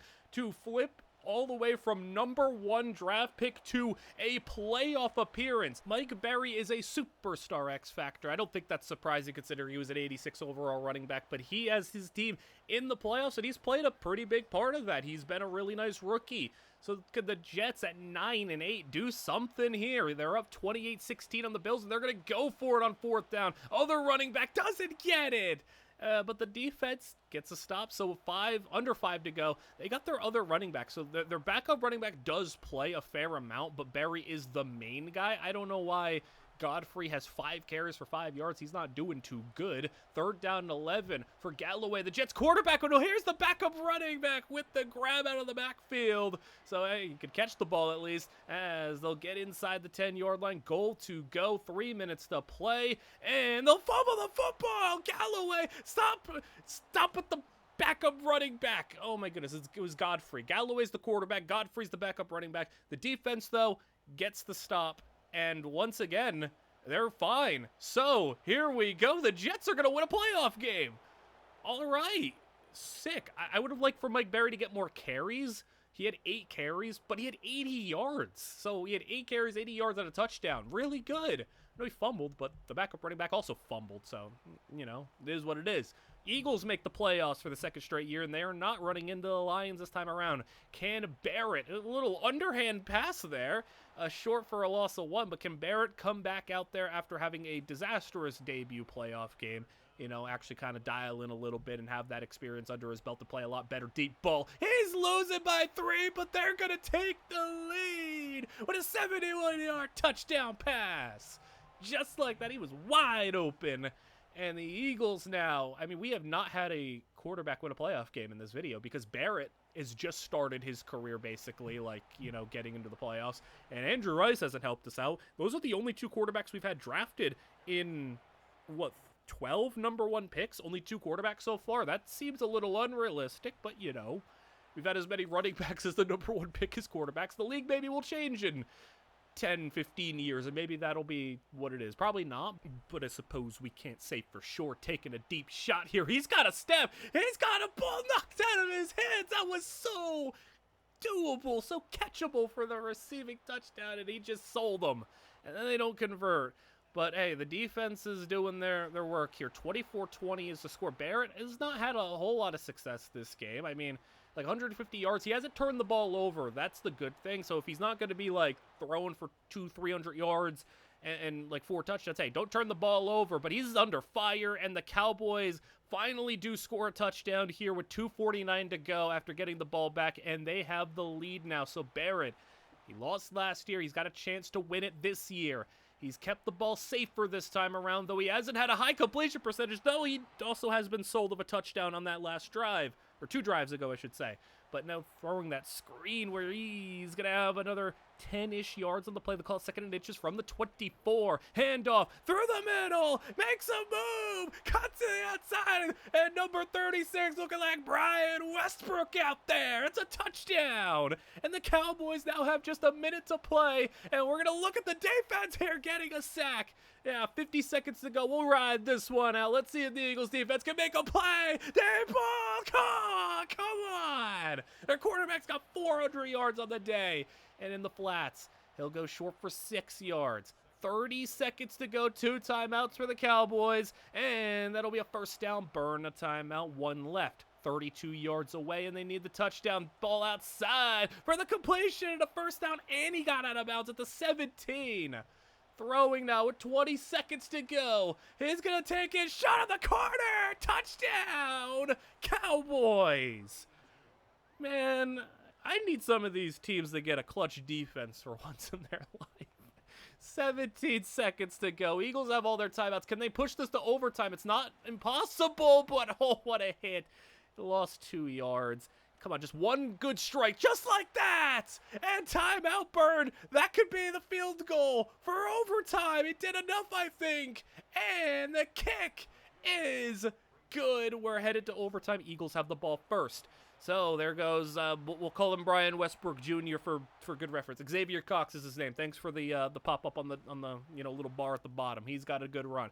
Second down and 12 from the 47. He'll run forward for about a gain of 4, run straight down the middle, and now third down. Nate, can you convert? Barrett will throw, and just off the target. I don't know if that was an inaccurate throw, a miscommunication, or both. I don't know, but now the Cowboys are just one score away. It's sudden death from the 34, and the throw is open. Oh, and the defender missed. Call him. Oh, no, Marcus Williams type of play, and a touchdown. House call for the win. What in the Marcus Williams did I just watch? My goodness, man. Why did you? He just whiffed. And the Eagles lose. Not a great game from Barrett, but, like, man, didn't get a lot of help, I feel like. 27 touchdowns, 4 picks, a much better ratio for him. And then we move over to the Broncos, and guess what? Andrew Rice threw 4 picks in his playoff game. He's still not winning a playoff game. I don't know if it's going to happen. 4,300 yards, 34 touchdowns. What is he, like 0-4 in the playoffs now? It's just, I don't know if it's going to happen for him. We move to the divisional round, where the Jets are still here, where they won a playoff game. This is the team that literally just had the #1 overall draft pick, and they find themselves now out there with Berry, Mike Berry making a man miss, and another broken tackle, getting 7 yards, and now on the doorstep of being, in the final 4 as they got the lead. They got the ball to 14. Berry's doing his thing, and he'll get a yard on that play. But look at the stat line down there. 9 carries, 71 yards. Looking to add on to a play action. Incomplete, third down and 9. They go with a man in motion. Berry into block, picks up a rush, and that's going to be caught for the touchdown. The Jets are up by 2 scores, and they got the ball back with 9 minutes to play after their defense did their job. And that ball into triple cover. That was a pretty good throw. Tough catch to make, though. 49-yard line as they go play action. Berry blocks one, but another one got in, so it's a sack. Not much you could do about that one. Third down and 15. Colts desperately need this one, and they will get the stop. Colts, though, nothing with their drive. They not only do they give the ball away, they give it away via turnover. So from the 31 with 6.5 to go, and the Jets can keep on adding. Galloway, their quarterback's got 4 touchdowns and over 400 yards, and Berry to the edge. He's got about 5 on the carry, so averaging a smooth 7.5. Adding on to it, no, he'll get tackled for a loss of 5, just an unblocked defender, and it's 3rd and 10. And Galloway sacked. They'll have to settle for a field goal, but if the defense is doing what they've been doing on this 4th quarter, they should be all right. As the Colts will, turn it over again. Man, they are not doing too hot, but the offense of the Jets is. They're on fire right now. 15-yard line. Berry on the carry, and Mike Berry fighting. Doesn't go down. Touchdown. Dagger. Final 4. Berry 87 yards and a touchdown. They are headed to the AFC Championship. What in the world has happened here? Our running back contributing this? And look at, not only that, look at this. Look at 21-0 in the first quarter. What is happening? This is a 9-win team. 28-0. It's 28-0 at half. We're not even going to need to hop into this one, are we? I'm showing you, because this one was this one floored me. This is a good Steeler team.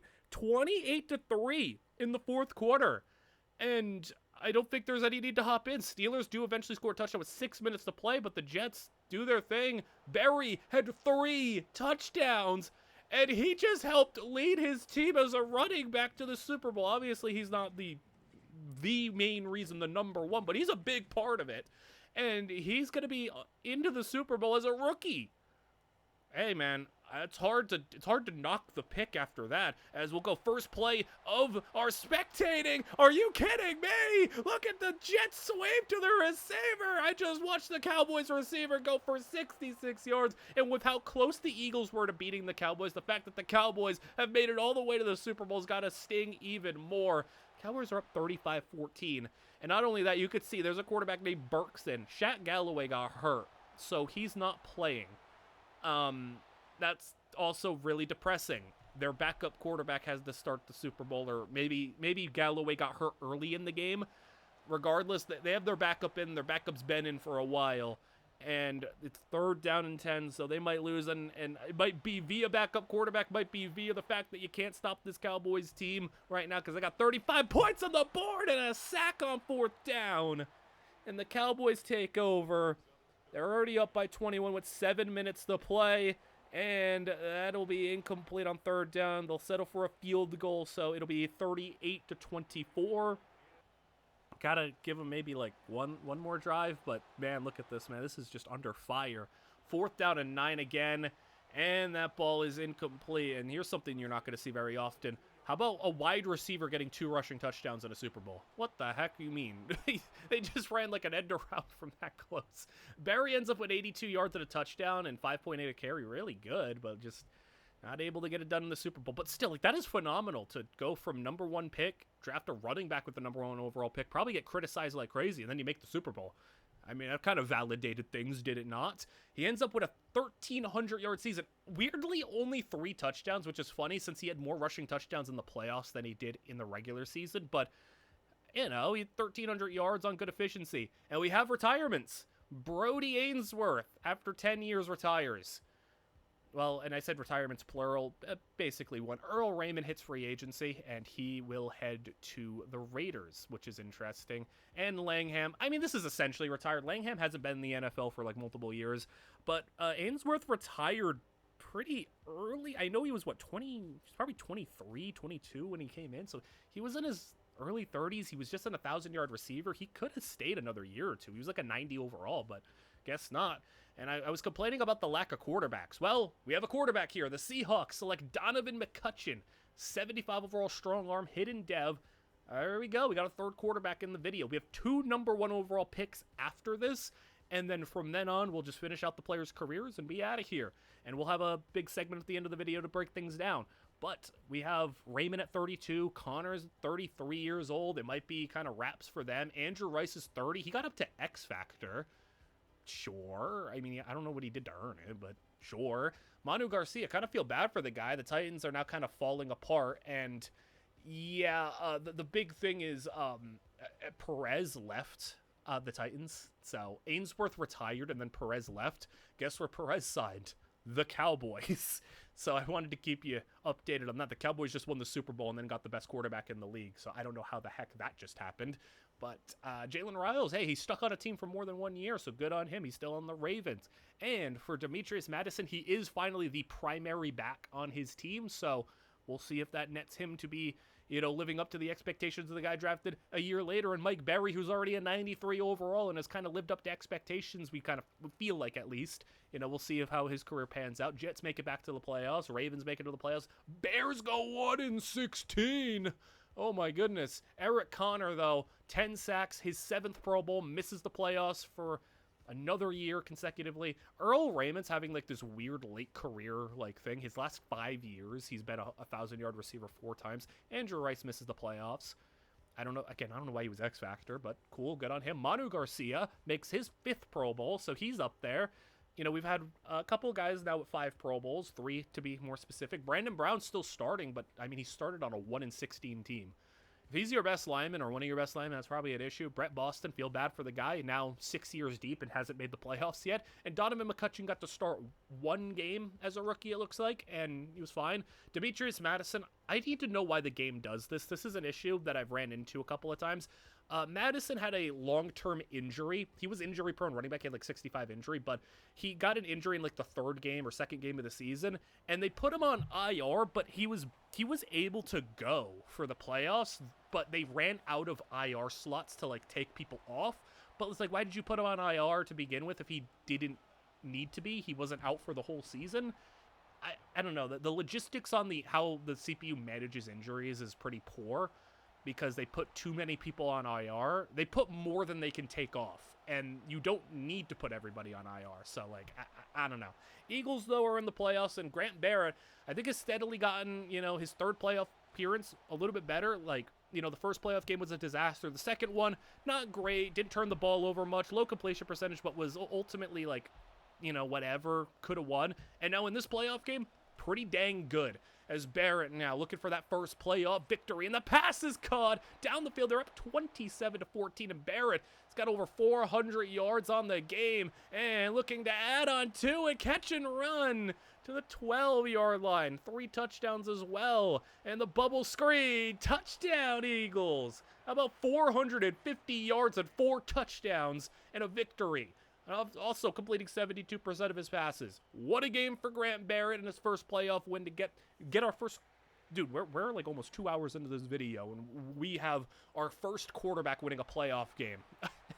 That's crazy. I mean, we've had other good stuff happen, though. As Mike Berry, let's spectate and see what he's got for the Steelers. They destroyed the Steelers in the conference championship last year, and this time around, it's 28-20, and their quarterback's having a pretty poor day. Trent Burks was the guy who started the Super Bowl, and they decided, hey, after getting smacked in the Super Bowl and him not playing well, let's roll with him as our quarterback for the long term. I don't know why you would do that, but hey, Mike Berry's out here running for 50 yards on 11 carries. They're trying to tie this game up from the 12. He's getting sacked, and with just 5:20 to go, they'll drop and throw for a short route lit up. Incomplete, 3rd and 16. Needing a big play for a tie. He'll take his shot to the end zone. It's incomplete, but they throw a flag. I don't know, but it's pass interference, so we'll, put our hands up and say, hey, nothing we can do about that. I don't know. Pass interference has been a little spotty this year, as it's going to be caught for a touchdown in the back of the end zone. And that's Walden. Hey, look, it's Walden. He's back. That was the Titans receiver, number 81. I didn't even notice that. Hey, look at washed up Walden from the Titans is on this Jets team. I kind of like when stuff like that happens, or cross paths with different players at different moments and different teams. Like, it just randomly happens. Like, hey, Walden makes the catch there for a yard, but it's nice to have him here. I mean, he was so good for the Titans, and now he's making another grab there. I mean, he is washed right now. He doesn't have a superstar or an X factor, and I guess he doesn't have a quarterback either, because that's picked off, and that is probably, that's going to be your game.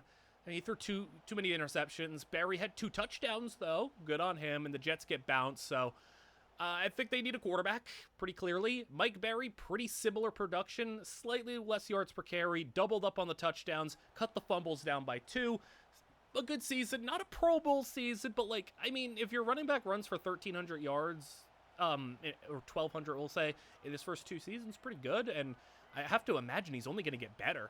I mean, he's still super young, and he jumped up so many overalls last season, and he's probably going to be close to a 99 this season or going into season 3. But hey, let's focus in on the Eagles here, where they score a touchdown from the goal line. They got a nice turnover from their defense, punched it in easily. Giants, though, respond well with the touchdown of their own. We're up to a 38-35 battle here, where, hey, Barrett's had a nice game again. He's got 1 turnover, but another 300 yards and 3 touchdowns. He's really dialed in now. He's starting to hit his stride, and maybe we have ourselves a legitimately really good quarterback here.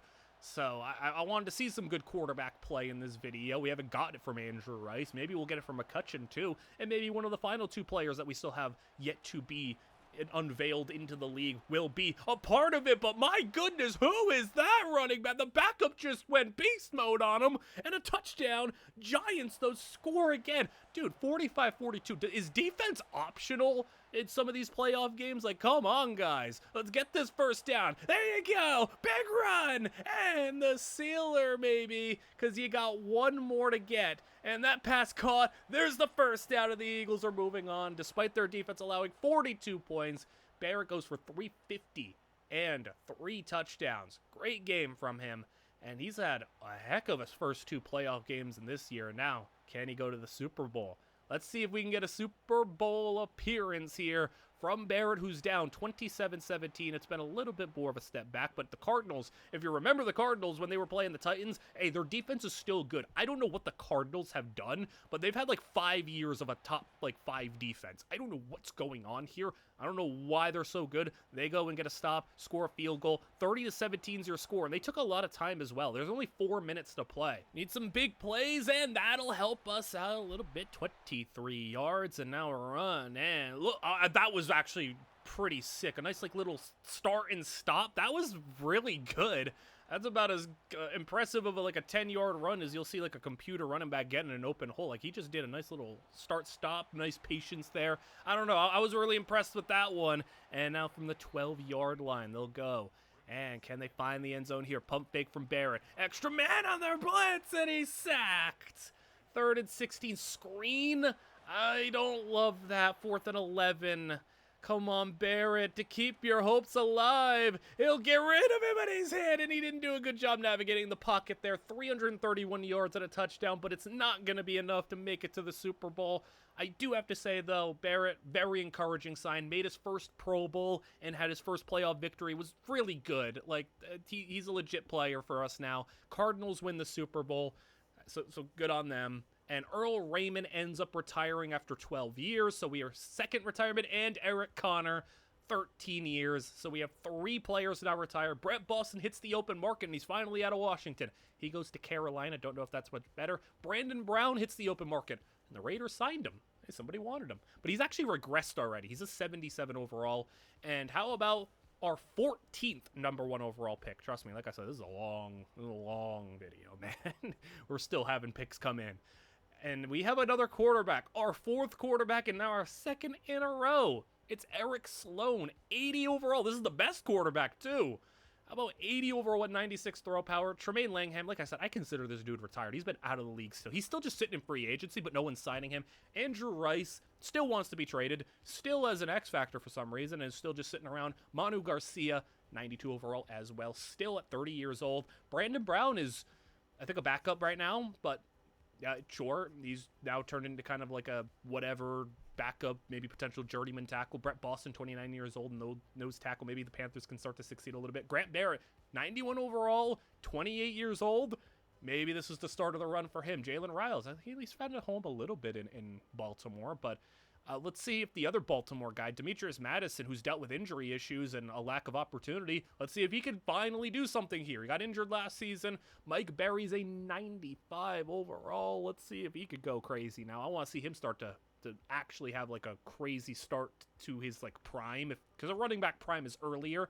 But McCutcheon also gets a little bit of a bump as well. Jets make the playoffs. Broncos are in there with them.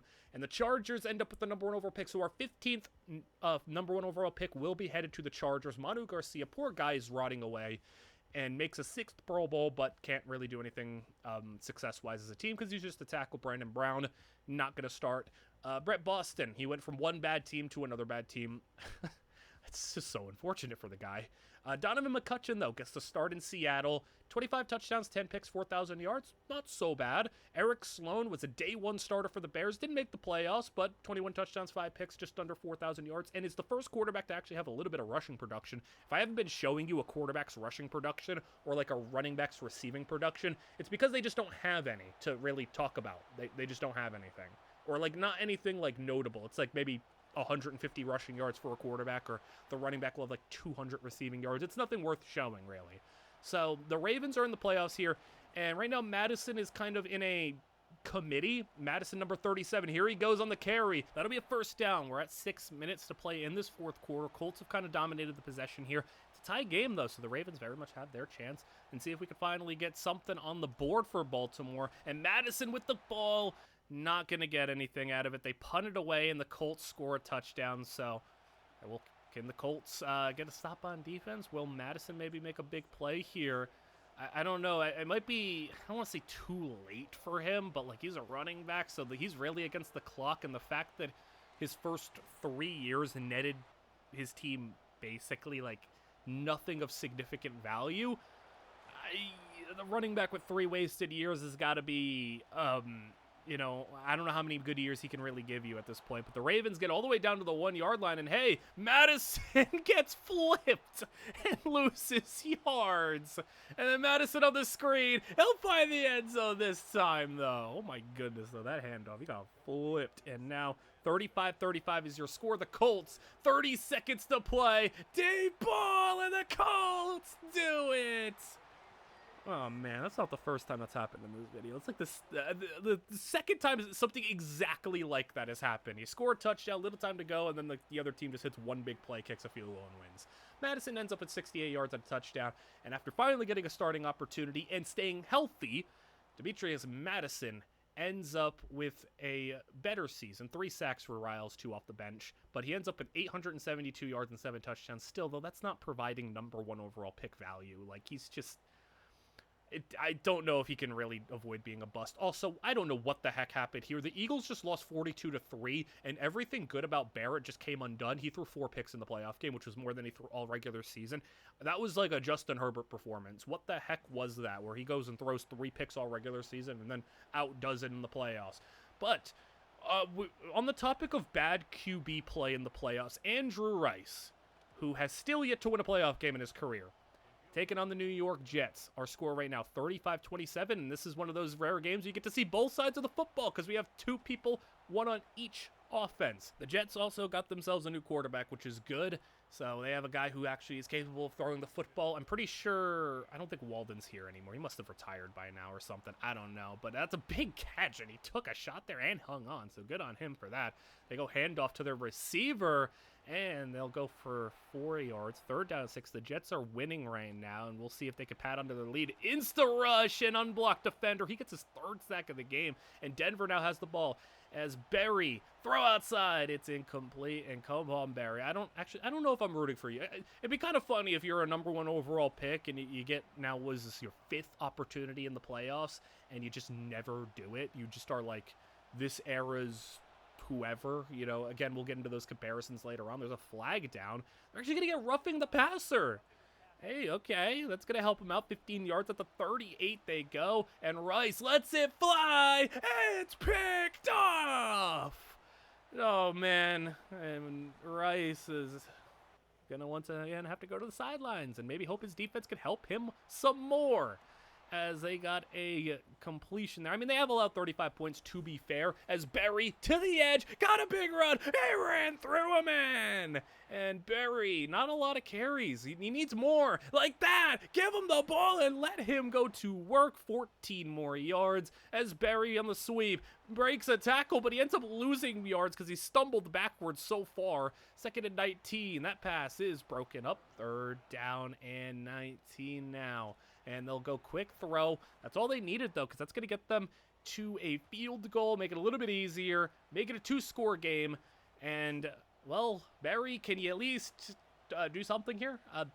Do anything to help your team out? I mean, like, I know you've allowed 38 points, like, collectively as a team, but, like, he hasn't helped them out a lot. He just threw a pick on the last drive, and he is just not been able to be clutch in big moments. He's not been able to succeed in big moments. He has just been the ultimate big game failure quarterback. 4th down and 10, puts one up. It's gonna be almost and should have been intercepted, but regardless, it's gonna be a stop as Barry's gonna lose yards. He needs to stop doing these little gimmick tosses, man. Let him just run, and they'll do it again. I mean, that one on a pass, but he loses yards again.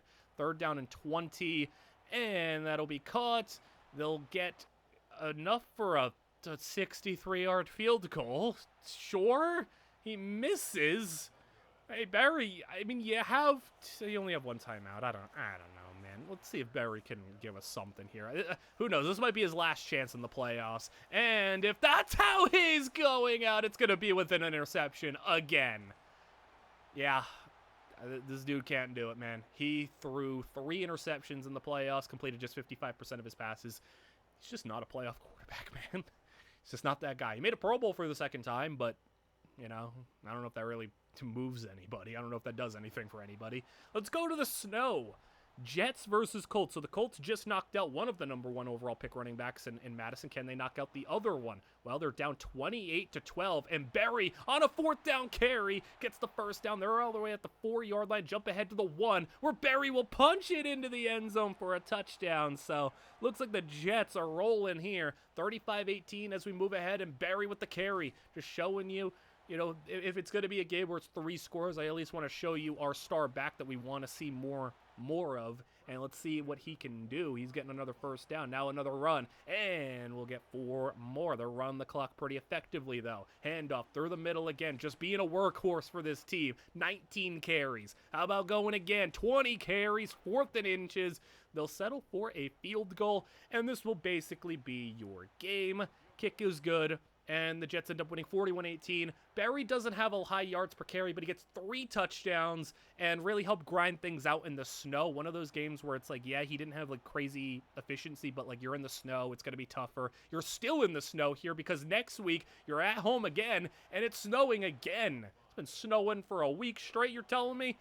Okay, well, Jacksonville, you might think that they are the ones at the disadvantage here, coming from Florida all the way up to a snowy New York. Well, right now they're kind of dominating. 35-17 on the doorstep of a second Super Bowl appearance for the Jets in this era. A ball deep is incomplete, and a 4th and 17 goes the way of the Jaguars, but they don't end up getting anything out of the drive. 35-17, still your score, with 10 minutes to play. Crazier things have happened. There's still a lot of time, but you need to score on this drive and not do that. An interception. And despite the Jaguars having maybe the saddest video of the bunch, because they've had 3 #1 overall picks, and none of them have really, like, showed out on their team. Like, Connor was good, but he left. Like, Connor was a 2-time Pro Bowler on the Jaguars, but he won Defensive Player of the Year and made most of his production in Pro Bowls on the Lions. So, like, cool for Connor, obviously. Not cool for the Jaguars. Then the receiver, his best seasons didn't come in Jacksonville. And then Riles, you got rid of him after 1 year, and now he's just kind of a rotational backup D tackle. So you've had 3 #1 picks in this video, and none of them have really amounted to you doing a whole lot other than those 2 years where you were contenders with Connor breaking out. That's about it. But hey, for the Jaguars, 42-17, they're going to end up winning this game, it looks like, because the offense of the Jets just couldn't move, and it ends up being 49-17. Barry only was able to carry the ball 9 times, so just put him behind the sticks, made him throw the ball too much, and it did not work out. Barry makes his first Pro Bowl because he keeps the yards the same, but the average goes up, and the touchdowns is up to 16. Lions, this is so disgusting, man. Really, Connor retires and now the Lions want to win a Super Bowl. It's just messed up. But let's get our final #1 overall pick, and from here on out, we can finish out the careers of every single player, as the Chargers will stop the run of quarterbacks here. We will have an edge rusher to be the final one, and not only, he's actually a 24-year-old edge rusher. Gregory Cooper, speed rusher, good finesse moves, hidden dev. Feels kind of like, I don't know if we've had any other 24-year-old as the #1 pick, so that's interesting. And we will have the ends of the careers of a couple of these guys here. Barry, Garcia, Brown, they're 30+. And we move to Brett Boston, who ended up on the Broncos. I don't know why. Again, sometimes players will just appear on other teams. I don't know why. Like, it's happened multiple times, and it will happen to players that I'm looking at and players that I'm not even paying attention to. Like, Jalen Riles is just here in New England now, I suppose. I mean, there were some players where it was like Brown, for example, will sometimes just sit in free agency. Like Langham will sit in free agency, and sometimes they'll be on a team, sometimes they won't. Mike Berry, though, credit to him. He's a 99 overall at 25 years old. Donovan McCutcheon is taking a leap to an 82 overall. And how about Sloan here? Eric Sloan, 86 overall at 24 years old for a quarterback in Chicago, superstar dev. That's going to be really encouraging, and we have some serious playoff action here. Bears and Eagles are going to be going at it, and that's the fun one. Andrew Rice ends up getting banged up this season, has his worst year in a while, completion percentage-wise and other stats. Brett Boston, just 4 sacks as well. I don't know what's going on with him. Manu Garcia actually has a really nice season. Only 6 sacks allowed, 7th Pro Bowl appearance. I mean, he's just consistently racking up the Pro Bowls. Brandon Brown just sitting on the bench. Jalen Riles now in New England after 3 years in Baltimore. He's going to be just kind of existing. Demetrius Madison has his best season, but still under 1,000 yards. Donovan McCutcheon makes his first Pro Bowl, misses the playoffs, but he had a 100-yard throw, I guess. That's interesting. And Gregory Cooper, as a rookie, was off the bench, had 1.5 sacks. So we will head to the playoffs now. I would like for, the rookies to get, like, even more playing time. I think there does need to be something where if you're, like, not just a young player, but if you're, like, a high pick, you gotta play. You gotta start. Like, there needs to be, like, maybe automatic starting qualifiers for certain types of rookies. But, like, if you spend the #1 overall pick on a guy, I don't care what the other dude's overall is. You spent the #1 pick on an edge rusher, he better be out there playing. Like, he should not be sitting on the bench. So we will have a guaranteed playoff win here, though. This is a big game. How about, Barrett, who really unraveled last time in the playoffs, last year, through 4 interceptions. Well, he's got a touchdown here. And Eric Sloan, now we go to the other side. He's down 35-21, but with the ball, and can this young Bears quarterback get a win? And the Bears have really gone through it. I mean, they had a whiff. They had maybe the worst #1 pick. I don't know. Maybe the worst #1 pick in that left tackle, who was terrible. barely started for them. It culminated in them having a 1-win season, which got them Sloan. But now, 2 years later, they've turned it all the way around and now are in the playoffs. So I guess the struggle and the pain was worth it. If you can find yourselves, getting in Super Bowl contention, you got yourself a franchise quarterback. I don't know if it's going to materialize this year as you got a nice run to the 23. It's been a long drive. You haven't really been able to find any big plays, but you've steadily moved down the field, got a completion to the 13, second in inches, make it third down in inches. They go ground game again, and he's tackled for a loss, and you gotta convert here. Can't lose out on this drive, but they will after all. That was such a long drive, and they got nothing for it. And the Eagles take over, so now, with all that time taken down, still down by 2 scores. Barrett, just the more experienced quarterback in the prime of his career, having, a really nice, just set of games. Other than that last year game, I'm going to try to just ignore that Lions game last year even happened for him and act like he was just, the momentum that he had been doing over the previous playoff runs is just going to keep going upward, and maybe the Eagles can find themselves into a Super Bowl contention here. They're 12-5. They're going to win this playoff game because Sloan only has 30 seconds to play, and it's 4th down and 3. They're not going to do anything here as they do get a completion, but they're having to hurry back to the line. They're having to try to just make some sort of miracle happen, which it's not, but I do think it is a credit to go from a 1-win team in Chicago all the way to now a playoff team, and I have to imagine that the future is bright in Chicago, but that time will tick down to 000. That'll be your game, and the 2 quarterbacks. Well, Barrett was the one who showed out. 4 touchdowns, 400 yards. Sloan, 200 yards, no touchdowns, but no picks as well, and Sloan ends up with 25 touchdowns, 3 interceptions, a nice step up in completion percentage as well, and also still added okay rushing production. And now we head to the Jets on the other side. So Barry has been looking to see if he can get back to where he started in his rookie season, going to a Super Bowl. And look at the first play that we watch. Barry all the way to the 1-yard line. A big run. Let him finish off the drive. No play action. They'll get it out there to the tight end for the touchdown. So Barry got him set up, and he will finish the drive with a passing touchdown. Then we move ahead to the Jets got a turnover, and they're immediately right back in their red zone as they go play action. Also, it's still snowing in New York. What the heck is going on in New York? Is it a touchdown? And the Jets score again. But man, it is snowing like crazy in New York. It's coming down even harder as the run for Barry because they just keep on getting stops on defense. This has been a dominant first 3 minutes of the quarter. Keep in mind, it's only been 3 minutes in the 4th quarter, and Barry with a nice run again. Right through for over 100 yards on the day. Keep it moving. Barry run through for a first down. He's got 123 now. He's got X Factor activated, and his team's losing 3 yards. They'll kick a field goal, but first 5 minutes of the quarter now has belonged to the Jets, and they will get another stop in a minute and a half. It's not even like they're just getting stops. They're getting stops fast, and Barry making guys miss.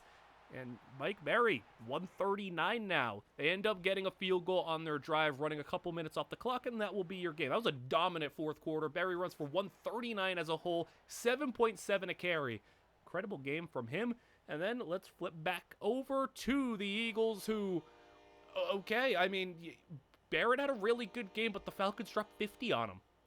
What do you even do there? Okay.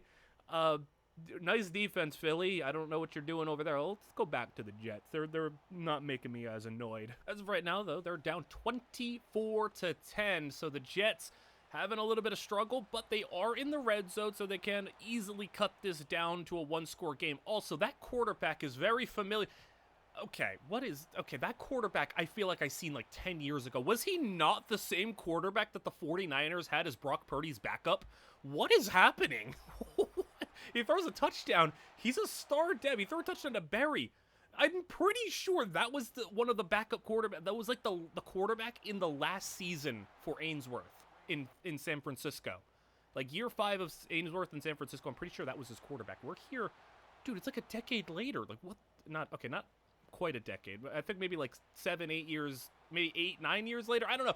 I'm losing track of time. I'm losing my mind, but there's no way a quarterback is the same exact name. So I don't know how he ended up here. I don't know how he ended up becoming a good quarterback, but he's here, and he's out here helping his Jets team, trying to come back in this one, because even though they were able to score, the Browns ended up responding with a score of their own, and Berry, that's a first down to the red zone, gain of 11. Just 4 minutes to go, though, and they'll fly one to the end zone. That's caught! Touchdown! That is a heck of a throw and catch. Please get a stop now. And the Browns, they do get the stop, so they'll be backed up. Gotta go now 92 yards, and that's going to be a helpful start to get things to about the 2-minute warning. They get a little bit further beyond that. After a 5-yard gain, they're down to 1:30 to play, and they're sacked. That's a big loss, and they lose time. 3rd and 15, hit as he's throwing. They'll get it out short. But now it's 4th and 14, and just like that, the game is on the line. He takes a hit. Oh, come on, you gotta catch that ball. And that'll do it. All right, Berry runs for 72 yards and a touchdown, so a nice game once again. He's been very consistent in the playoffs. He makes his 2nd straight Pro Bowl, has 18 touchdowns, and his yards per carry has gone up even higher. The Falcons win the Super Bowl over the Browns. So the Falcons also put up just about 50 on the Browns, too. Andrew Rice retires. It's up retiring with no playoff wins. Brett Boston hits free agency again, and he goes to the Bills. So he's on his, 3rd different team in 3 years, like changing teams, I guess. Manu Garcia, I feel bad for this dude. He's still a 92 overall at 32 years old. But, like, he came in right as the Titans window closed, and he's just been, doing nothing. Brett Boston's 31 years old. Speaking of doing nothing, still hasn't even made a playoff game, I'm pretty sure. Grant Barrett's 30 years old, 93 overall. Good for him. Jalen Riles, he went unsigned throughout free agency and then went and got picked up by the Bears. So we actually have 2 players on the Bears now, but Riles is, just a rotation D lineman. And here's also a big issue. Mike Berry's holding out. He wants a contract, and he's a 99 overall. He deserves a contract, but we are getting to the issue of paying a running back. Eric Sloan also is an 88 overall, but I'm going to confirm this with you guys that after simming through, I went week by week, and I do wonder if these holdouts ever get resolved, but it didn't. And also, this is really devastating. I go to, the news tab at the end of the season. The Bears made the playoffs, but Sloan got put on IR because he got hurt. That's so unfortunate. Also, speaking of unfortunate, the Eagles won 10 games and missed the playoffs. And then Mike Berry ended up holding out for the whole season. What the heck happened this year? You're telling me Sloan got hurt before the playoffs, Eagles go 10 wins, miss the playoffs, and Berry doesn't play the entire season as a running back. You know how devastating that is as a running back to miss the whole season in the prime of your career because you're a running back with a shorter prime? Grant Barrett does still make the Pro Bowl because he had a really nice season, a career high in touchdowns. Gregory Cooper, got the opportunity, 2nd year. Nice job, 10 sacks for him. And Jalen Riles was, typical Jalen Riles on the Bears and whatever other team. He's been the same every team he's gone to, just 3 sacks and some tackles for loss. So cool on him. We do have wild card action though, because it is the Ravens and Madison. Madison had his best season to date, but we really don't have a whole lot of else to be excited about this year. But I do wonder, do holdouts ever get resolved with the AI, the CPUs? Do they ever, do anything as that ball's picked off by the Chiefs? But, that's something I've noticed. I don't know. Maybe you've had more tries in this, because I know you can manually do it, but, I got everything set to auto, and even with the computer, the computer teams that I'm not hovering over and usering, but with the settings on auto, they still don't get the stuff resolved. But look at this, man. This is nasty. 5.5 minutes to go. I simmed to next possession, and the Chiefs ran all 5.5 minutes off the clock. Are you dead serious, man? We didn't even get a chance in this one. Madison, though, it took him 6 years, finally did run for 1,000 yards.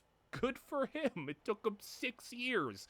But the other playoff game that we get to look at is Seattle. McCutcheon made the playoffs, and I guess it's initiation for these quarterbacks, whether it is Andrew Rice or it is Grant Barrett.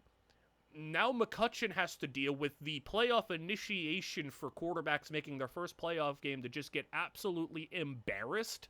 I don't know why, but yeah, here we are. Cowboys 42-9.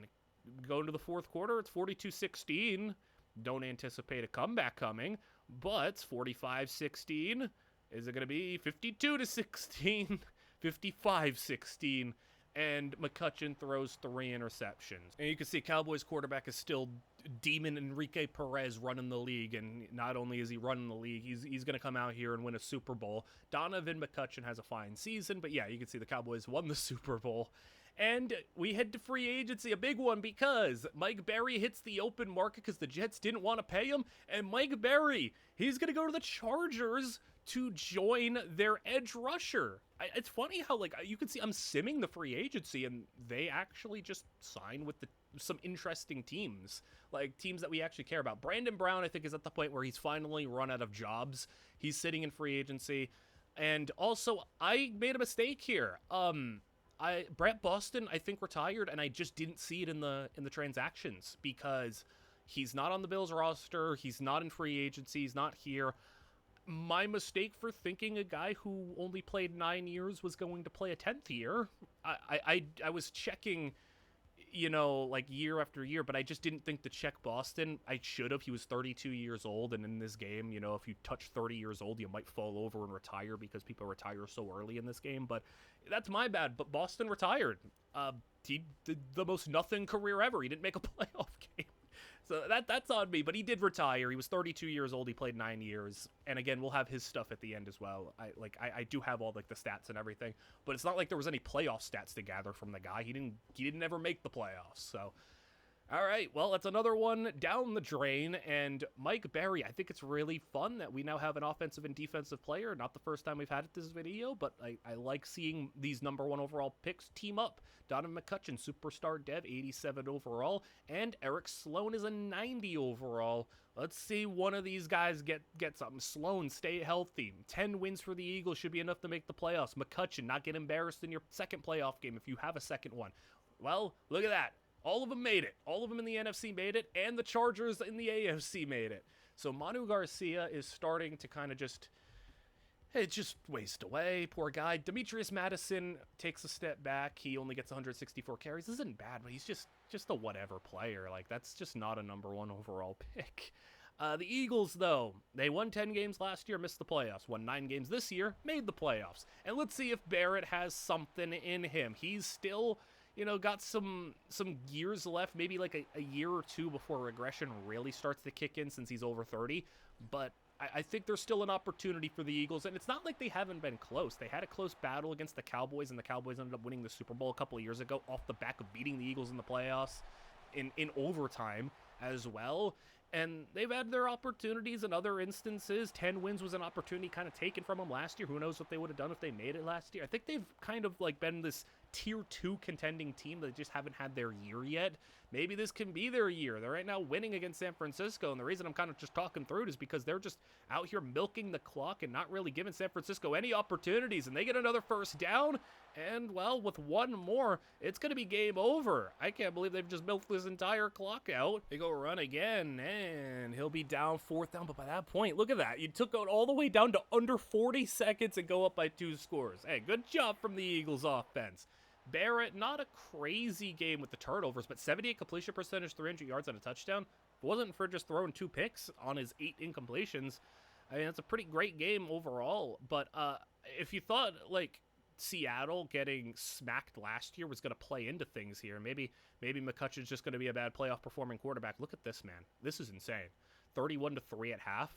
And we're still simming, and we're still going, and McCutcheon's going to come out here and do something pretty legendary. How about 38-10, 38-13, and we're on to the 4th quarter. They're about to score again, and they will. 45-13. They allowed 52 points last year. How about 52 points scored this year? Behind McCutcheon's 7 touchdown passes. What? He threw 7 touchdowns? Okay. Wow, okay, let's move on to the wild card where the AFC. It's time to see what Cincinnati has to offer, where we get to see Mike Berry on his new team on a fumble. That ain't him. That's the backup running back for the Chargers fumbling, and they get the ball back. Cincinnati down by 5 with the ball. We get to see him and Cooper, and that's a touchdown for the Bengals very quickly. The Bengals have taken the lead, but yeah, we get to see Cooper, we get to see Berry, and we get to see them down by 1 with 9.5 to go. Play action, and I don't know what, they got a couple, they got 3 superstar running backs. Number 39, and then they got Barry, and then they had another guy who, like, fumbled.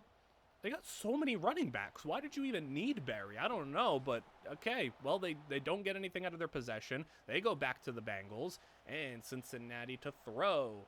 And throwing outside. They had so much time to make something happen, and it's a big play to the third, from their own 32 to the enemy 32. And under 8 to go, Bengals trying to extend this lead. They're already in field goal range. They're running for a first down. They're in the red zone with another gain of 11 as the pass. And Cincinnati check it down, and they lose a lot of yards. Make it 3rd and 17 as they'll float one for the marker. It's incomplete, and that'll be a field goal, so it will be a 4-point game. And can the Charger offense do something here? As they'll have a kickoff, and you know what happens when we show special teams. It's not because we were just trying to pad the video time. It's already long enough. Number 39, who's going to fumble the football on the return. Come on! 2 fumbles for this Chargers team in the 4th quarter. This is pretty accurate Charger gameplay, though, so I can't even be mad. But I can be disappointed that Mike Barry's getting really just sold here because he hasn't fumbled the ball. He hasn't done anything wrong, and he can't even touch the ball. I don't think he's touched the ball in the 4th quarter. It's just been everything going against them, and the Bengals score a touchdown to make it a 2-score game. Okay. Well, they got the other running back. Okay, that's not even a running back in the backfield. Who's number 87? Why is there a receiver in the back? What is going on? Now Barry's in the game. There he is, number 36. He's blocking, though, and that was a 4th down where they don't get anything. Oh, my goodness. Did he not get the ball a single time in the 4th quarter? You just signed a 99 overall running back in a close game in the playoffs just to never give him the ball. That's a touchdown, Cincinnati, as well. And by the end of the game, 50 seconds to go, the Chargers do score, but, like, dude, it don't even matter anymore. Like, what the heck was that, man? You better not treat Barry like that for the remainder of his career, as they get the onside kick. And look at this Chargers team is a disgrace. You did not just allow him to get a scoop and a touchdown on the onside kick. Disgrace. That is a disgraceful performance. 8 carries for Barry. He averaged 8 yards per carry, but you only gave him 8 carries. What is wrong with you? At least they gave him the ball during the regular season because he made his 3rd straight Pro Bowl after a year off. It's not like he was rusty. He was just as good. Gregory Cooper, speaking of just as good, 9 sacks. Also added some forced fumbles and fumble recoveries to his statistics here. But we have a very interesting set of circumstances here. If the Seahawks win this game, we're going to be on to something very interesting for what can pertain to what the Eagles, Seahawks, and Bears can put forth. There's a really high chance one of our 3 quarterbacks could be going to a Super Bowl, because the Bears have a 1st round bye. If the Seahawks win, and then, you know what I'm getting at here. If the Seahawks win, they will guarantee a team in the Super Bowl, because the Eagles in the other divisional game play the Bears. So if the Seahawks win, it'll be a date with somebody, one of the other number 1 pick quarterbacks, but somebody will be making the Super Bowl. And right now the Seahawks are making that possible right now because it's 22-14. So Super Bowl could be on the horizon. The only thing standing in the way from our quarterbacks is the Buccaneers. And the Buccaneers are not doing too good right now because they got to run out this clock right now, and they're running out of time. And the Seahawks, they do get out of bounds, but they do get a 1st down still, and they'll run up the middle. You got to run him back with X Factor. The Buccaneers are out of timeouts, and that's a victory, meaning guaranteed one of our quarterbacks is going to the Super Bowl. And this means this game right here might be one of, if not the biggest of the video up until this point when it comes to number 1 overall pick versus number 1 overall pick. We haven't had many matchups again where the players have pitted up against each other, but this is about as big as it gets, because whoever wins this game gets to face McCutcheon, and the winner of that game gets to go to a Super Bowl. So we're getting somebody here. The situation, the Bears are trying to tack on a field goal here from a long ways out. It's no good, but the Bears are still up 22-10. For the Eagles and Grant Barrett, it's been building up to this maybe best opportunity that they're going to have, because you don't know how many left you're going to have with a 30-plus-year-old quarterback. And for the Bears, This might be the start of their ascent because Sloan is young. He's the new toy, the new big star on the block, and he's got his team in the #1 seed. So can Barrett, maybe in his final opportunity before McCutcheon, before Sloan, before they take over the NFC, get his in as the handoff at the one, they punch it in, a nice drive. Barrett and the offense put it into the end zone, 22-17 as the handoff stretch left. He's got a first down. With 7 to go, their rushing attack has been, pretty okay, not a lot of yards per carry, but, pretty serviceable stuff. And Sloan looking pretty poised for a young quarterback as he's going to throw off play action, getting in the flats, and spin move, got the first. Sloan keep on adding to it. Both quarterbacks have turned the ball over a few times, but it hasn't really, they've kind of canceled each other out. So that's really just a matter of if this Eagles defense can get a stop, because time is running out, man. You're running out of time. 3rd down and 6, and here's where you need the stop to force a field goal. Try Sloan. There it is. 4th and 6, meaning the field goal is good. It's an 8-point game. This is it for Grant Barrett. If you don't do it here, I can't guarantee that you'll ever get another chance to get this close to a Super Bowl. You won't maybe ever see it again. 3rd down and inches. You need to get that first down. You do. You're in Barrett territory. Just 49 yards. Obviously, got to get a 2-point conversion as well if you do score. As Barrett flings it down the middle. It's incomplete. 3rd down and 5. Again, a 3rd down. Quick throw on the slant. Broke it up. And now it's 4th and 5. Here's your game. Barrett, it's incomplete. And the Bears are going to win. Sloan was the better quarterback. Neither played amazing. And hey, Ryle's got 2 tackles for a loss as well. He contributed. But Barrett, I mean, we'll see if he gets another chance. But he's running out of chances. But like I said, guaranteed Super Bowl appearance here. It's McCutcheon versus Sloan. They were the, 13th and 14th #1 overall picks. They were #1 picks in consecutive years. And who's going to be the one to outshine the other? Right now, Seattle is driving inside the 10. Handoff, tackled in the backfield. These are the types of matchups we do a video like this for. The stories that we can come out here with if McCutcheon can come out here and pull off what would maybe be an upset. I mean, the #1 seed Bears, they're 14 wins. Sloan was the better quarterback coming out, the higher overall. He was the guy. And McCutcheon's defense is going to need to help them out here because they do get a field goal, but they did not cash in a touchdown. It's still a 1-score game now with that field goal, though. 27-20. And the Bears, they're at home. They're in the snow. It's been snowing a lot in some of these playoff games up north. I don't know what goes on in the year 2040, 2050 if it just snows all the time in the north. But hey, we are enjoying the snow games while we can get them. The Seahawks defense does get the stop, and they will get the ball back with a nice run of 15 yards on the 41-yard line. 6 to play, and McCutcheon, play action. He threw 7 touchdowns in a playoff game. And he's not going to throw 7 today, but the snow coming down harder. Can he throw another one? Can he just throw one here? One more! And that's a completion for the first down. He's over 300 yards, but look how hard it is snowing. It's coming down even worse. 3rd down and 5. It's caught 4th and inches, though, is the situation with 2 minutes to play. McCutcheon got the first and fighting to the 1. Come on. Let's get this game tied up. It's tackled for a loss. 3rd down and goal from the 4. Screen set up, get to the edge, breaks a tackle when he doesn't have it. This is it, your last chance, 20 seconds, and he missed it.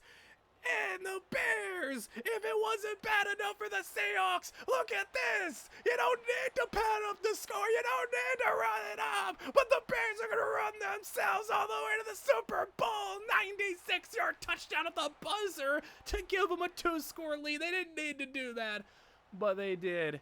And Sloan is going the distance. Riles, hey, he had a sack and a half. Credit to him. McCutcheon, salute. You gave it your best try, but in the end, you didn't do it, man. You had it. You had the tie there. I mean, I can't act like, though, like the snow coming down harder on that last drive was really detrimental. Let's go to the Super Bowl, though. Chicago, Cincinnati. The Bears are here trying to win this Super Bowl where they are up 21-14, and Sloan can really cash in here. I mean, Super Bowls have been a rarity for these #1 overall picks. We haven't seen many be won. In fact, it's what, just Ainsworth right now? Is he the only one that's won? Like, that's what we're looking at right now. Like, Barry made it, didn't win it. McCutcheon, not yet. Barrett, not yet. I mean, Riles is on this team as well for Chicago. So, hey, this would be a Super Bowl win for 2 number 1 overall picks. But Sloan, they're going to have to just settle for another field goal. And the kick is good, 27-14. And the thing is, the Bengals, we'll watch them on offense, see if they can do something. And Riles, when he's on the field, we'll see. He's number 92, so keep an eye out if Riles does anything. And he'll be 3rd down and 9. Cincinnati throwing. And it'll be short of the sticks, but it's 4th and 1. You got to go for it. Come on, you need this one if you're going to keep this game alive, and they do get it. But the Bears are really out in control right now. One more stop, and it might be it, as they'll go short, reaching for the first down. That'll be 3rd and inches. And the throw for the first down, they do have it. They're running out of time, though. 2:50 to play. Screen set up, got it out to the back. Not able to get past the D-line, though. Only a gain of 3. 3rd down and 7. Getting through. It's a sack. And now it's 4th and 16. Oh, no way! It's Riles! No way! Jalen Riles just made the game-sealing sack! Are you kidding me? The Bears are going to win this Super Bowl! That's awesome! Riles, the number 1 overall pick from many years ago, who the Jaguars gave up on, the Buccaneers gave up on. He was a backup on the Ravens, and he comes out here. Eric Sloan, I wanted to hide this just to kind of create some more anticipation. Eric Sloan won MVP, and Jalen Riles out of nowhere makes the Pro Bowl in a game-sealing sack after 4 different teams got rid of him. Eric Sloan won MVP, Offensive Player of the Year, Super Bowl winner. Manu Garcia is still playing at 34 years old, and he's going to try to find a new team. He goes to the Giants. Can't really recall hearing from the Giants much in the last couple of years, but hey, cool, why not?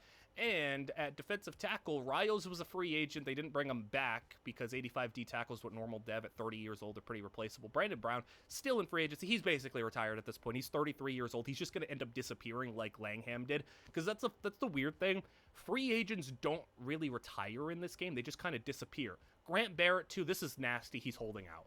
He's 32 years old, and he's holding out. Riles ends up getting picked up by the Bengals, who they just beat in the Super Bowl, which is kind of funny.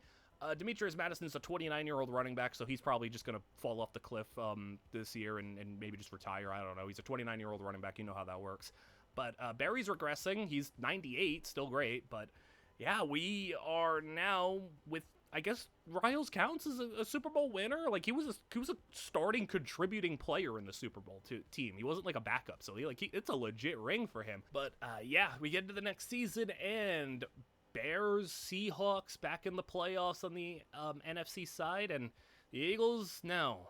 Garcia, yeah, he didn't do anything for the Giants. He started, he was fine, but yeah, Grant Barrett actually just held out. Demetrius Madison, worst season up until this point in yards per carry, but had the most touchdowns. And what the heck is this? What the 6-11 won the division for the NFC East?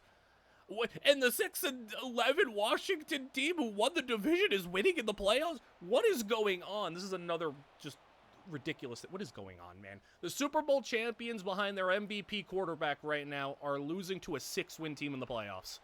What? What? 36-22? You're telling me you just allowed 36 points to a 6-win team? As Sloan, it's incomplete on 4th down, and Washington scored again. They're gonna win 43-22. You're telling me a 6-win team's gonna win a playoff game? This is ridiculous. They do not deserve to be here. But also at the same time, if you are a defending Super Bowl champion and you lose in this fashion, this is way worse than like the Saints and the Seahawks situation from, like the Beastquake run when the Saints were like the defending champs and they lost to like a 7-win Seahawks team behind Marshawn Lynch. Bro, this is way worse. This is way worse. This is a 6-11 team. Washington gets the ball, and they don't do anything with their drive, but the Bears are down to 2:40 to go, and they still need another 2 touchdowns. I don't think this is gonna happen, man. He's sacked. Come on. This is ridiculous. At this point, I just gotta, if this doesn't happen, I just gotta root for like the Bears or the Washington to just go all the way, because having a 6-win team like go all the way would be hilarious. 4th and 16. He's not even close. Oh my goodness, they just lost. it's silly because, Sloan throws for 400 yards and 3 touchdowns. And not only that, he won MVP again, just to let you know. He won MVP with, like, identical stats, but higher completion percentage and higher yards per attempt. He was even better, but he couldn't beat a 6-win team. I mean, more so that's on the defense, man. You allowed 40 points to that team. But let's go to the Seahawks. Let's see if they can have a little bit of redemption. McCutcheon wants redemption because he was so close to getting a chance to beat the Bears. It was so close. Didn't happen. Now against Minnesota, it's 16-14, and McCutcheon's Seahawks have the ball. The 43-yard line with under 9 minutes to play. They'll throw, and McCutcheon, incomplete. Was able to break the tackle, but wasn't able to hold on to the football. 3rd down and 10 for McCutcheon. Steps up, and outside, wide open man. And with 1 to beat, he's knocked out of bounds at the 7-yard line. Now a handoff, and it'll get him just no gain. 3rd down and goal, still from the 7, and McCutcheon outside, he's open, and got it for the touchdown, Seahawks. And they'll take the lead, and McCutcheon, he doesn't have Sloan in his way, he doesn't have Barrett in his way, he doesn't have any of those number 1 pick quarterbacks in his way. It's just, some good defenses, a potential 6-win Washington team if they want to make it past the next round. It's an easier path. If it's going to happen for him, it might happen this year as McCutcheon pitches it out on the speed option, but Vikings had that one well covered all the way around. Their running back's got 11 carries for just 22 yards. Hasn't really been able to help them out much. 3 minutes to play, and McCutcheon is going to step up again. He'll run, and McCutcheon, he's not the craziest runner, but hey, he'll pick and choose his spots when he gets them. About another 3rd down where they get the first and a big hit, but he hangs on, and now the Vikings, they can lose this game off a 1st down right here. 2nd and inches. Game is over. 1st down, and the Seahawks run out the rest of the clock. McCutcheon goes for 300 yards, 2 touchdowns. I mean, other than that first game, he's been generally a pretty good performing quarterback. Berry and the Chargers do a much better job getting him the ball this year. 100 yards and a touchdown. Riles was a capable starter, had his 2nd best season, but, maybe just too much of a late bloomer. I hope he still gets to play another year or two or whatever, but we'll move on to the Chargers having a, next round opportunity, and the Seahawks are the only 2 teams left that we are actively watching, and that's an interception. It's 31-31, and McCutcheon just threw a pick in a really bad moment, and the Lions get a touchdown now. All right, well, come on, McCutcheon, you got to come back out here and do your thing. The run game still has not been ideal for you, as McCutcheon on the play action throws it on the run and gets the 1st down. McCutcheon's got over 400 yards and 4 touchdowns. I know he's got 2 picks, but my goodness, man, I'd love for some of these teams to get a defense to help them out. Again, 2 picks is brutal, but I think 400 yards and 4 touchdowns kind of outweighs 2 interceptions, especially when that last interception did amount to points, but also your defense has allowed 31 points elsewhere. As McCutcheon running for 1st down and goal, he might find a 5th touchdown on this game as they'll run, and the running back stumbles into the end zone. It's a touchdown regardless, doesn't matter who gets it. 38-38, and the defense got to stop. So here you go. Seahawks, you could win this game, but you're sacked. And they will turn that ball over to the Lions. And the reason I'm showing you this ping pong back and forth is because the Lions got stopped. The Seahawks got stopped. The Lions got stopped. And the Seahawks, they got stopped. And we're headed to overtime. The teams just traded 3 and outs after it got tied 38-38. So we're headed to overtime now. Well, McCutcheon, I mean, he did a good job to combat the interception, but yeah, we jump ahead, and the Lions all the way down to goal to go. They got the ball first, and quick throw, they find the end zone for the touchdown. And the Lions, I mean, man, that's just not good defense from the Seahawks. Well, McCutcheon, do you have something in you? You have another touchdown in you? Do you need to get 500 yards in this game to make this happen? As they'll go with a play action, and McCutcheon, play was designed to go left. He turns it back right. He scrambles for the 1st down, and he's got it. Now moving ahead to enemy territory. Throwing the flats is caught for another 6 yards. They'll go 3rd down and 4. McCutcheon, quick pass, got the 1st down. And McCutcheon still moving. He might actually get like 500 yards, but the run game finally getting a little alive. And a first down and a big run to the red zone. McCutcheon, come on. A strike. End zone. Touchdown. Seahawks his 5th of the game. And McCutcheon is doing all he can. I don't care that he threw 2 interceptions. This is unbelievable that his team still might lose this game. Come on, defense. Please help the guy out. 3 minutes to go in overtime. It doesn't matter. It's just next score wins. But they just allow them to drive all the way through. Are you kidding me, man? And a field goal. Blocked. Almost blocked, too. Oh, my goodness, man. He threw for 484 yards and 5 touchdowns on 60 attempts. And he completed 48 of them. That is an incredible playoff game. Dude. Okay, man. It's just, what do you even do? You just got to put your hands up. And there's going to be some bum and be like, shouldn't have thrown 2 interceptions. Well, how about your defense get a dang stop for once in your life?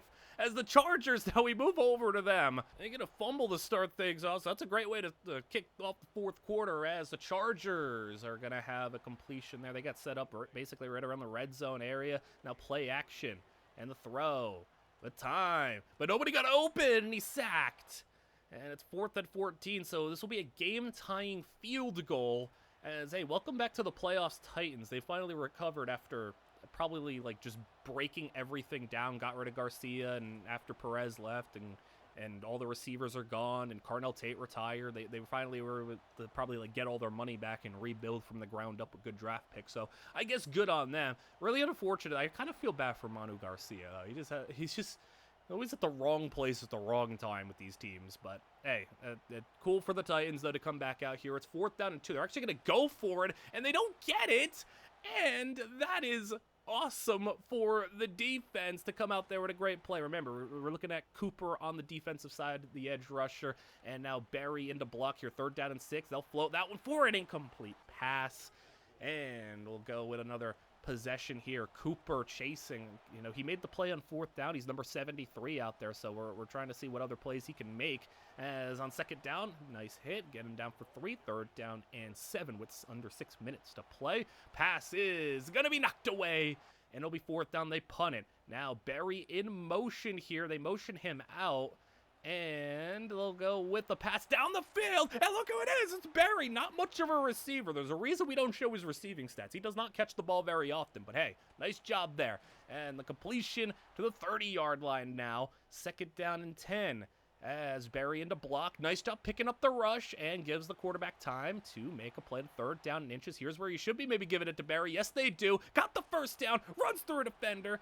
And Mike Barry. He might be on the older side for running backs. But hey, he is still getting it done. Backup checks in. He'll get 8. And now, come on, I think Barry deserves to be in. He did all of the dirty work already. Come on, get out into the flats. And it doesn't matter, though. Running back ain't scored a touchdown. The receiver is. And the Chargers, 2 minutes away from going to the conference championship. It's not a good start for the Titans. We're already backed up 3rd down and 10 from their own 25.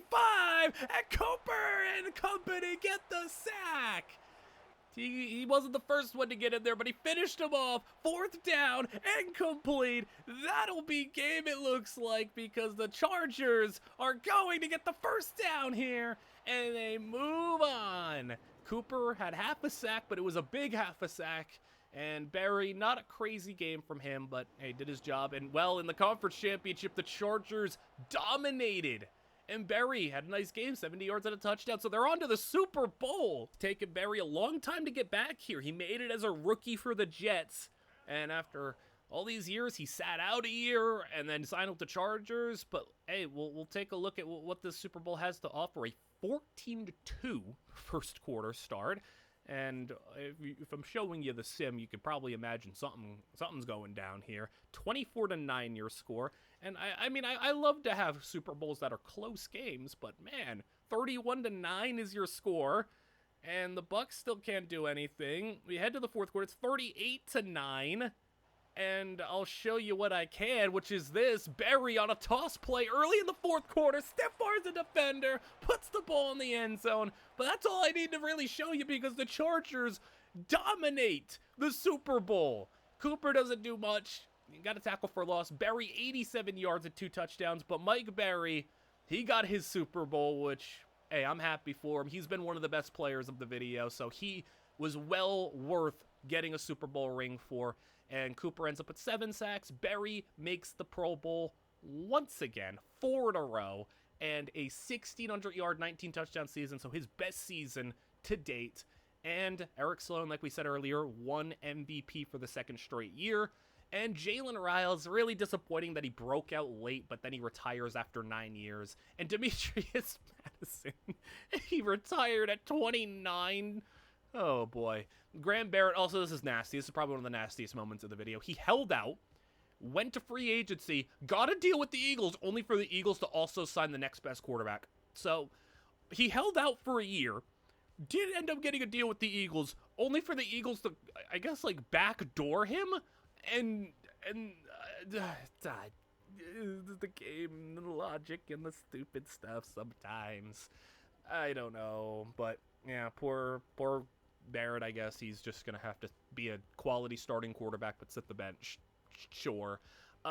Everything else, though, is pretty normal, and we're running out of players here. I mean, Cooper, Sloan, McCutcheon, Berry, you know, we're running out of guys here. We're winding down to the end, but we'll head to the next season where Sloan's got his ring, Berry's got his ring, Garcia's, he's still credit to Garcia. He's just playing for the love of the game. Graham Barrett really did sit the bench for the whole season.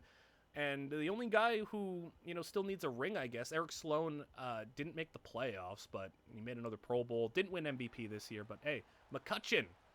I'm kind of rooting for McCutcheon right now, and, well, good start to the playoffs for him. A 41-23 win where he throws 3 touchdowns, just shy of 300 yards. Now, taking that trip over to the Chargers, and let's see if they can go and repeat as Super Bowl champions here. They got the similar cast of characters, not obviously identical, but it's the same core group for the most part. And they still have Cooper out there making plays. They still got a great running back as well, even though Berry is hitting that late 20s into early 30s wall that a lot of running backs will hit. We'll hope he still has some decent longevity, and maybe that year that he sat off can help him in his longevity. I don't know. It's 17-17 right now, as the carry will be a first down, and the Steelers got 17 yards on the play. Handoff once again. This time they get him down in the backfield. They make it 3rd down and 12. They'll set up the screen. Just got to get him down here, and they will. It'll be a field goal try. Kick for the lead. It is good, and the Chargers now down by 3. Let's see what they got here as a quick throw. It'll be Berry out of the backfield, and they'll have a first down. Now we'll go backup running back in, tight end in the flats, breaks a tackle, gets to midfield, and with 4.5 to go, they'll throw, and Berry on a route again. They'll find the man over the middle. I want to see Berry get some carries. I don't run him a lot in the playoffs, it feels like, at least when we're spectating. They go play action. It's hard to be faked by a play action when you never actually run the dang ball.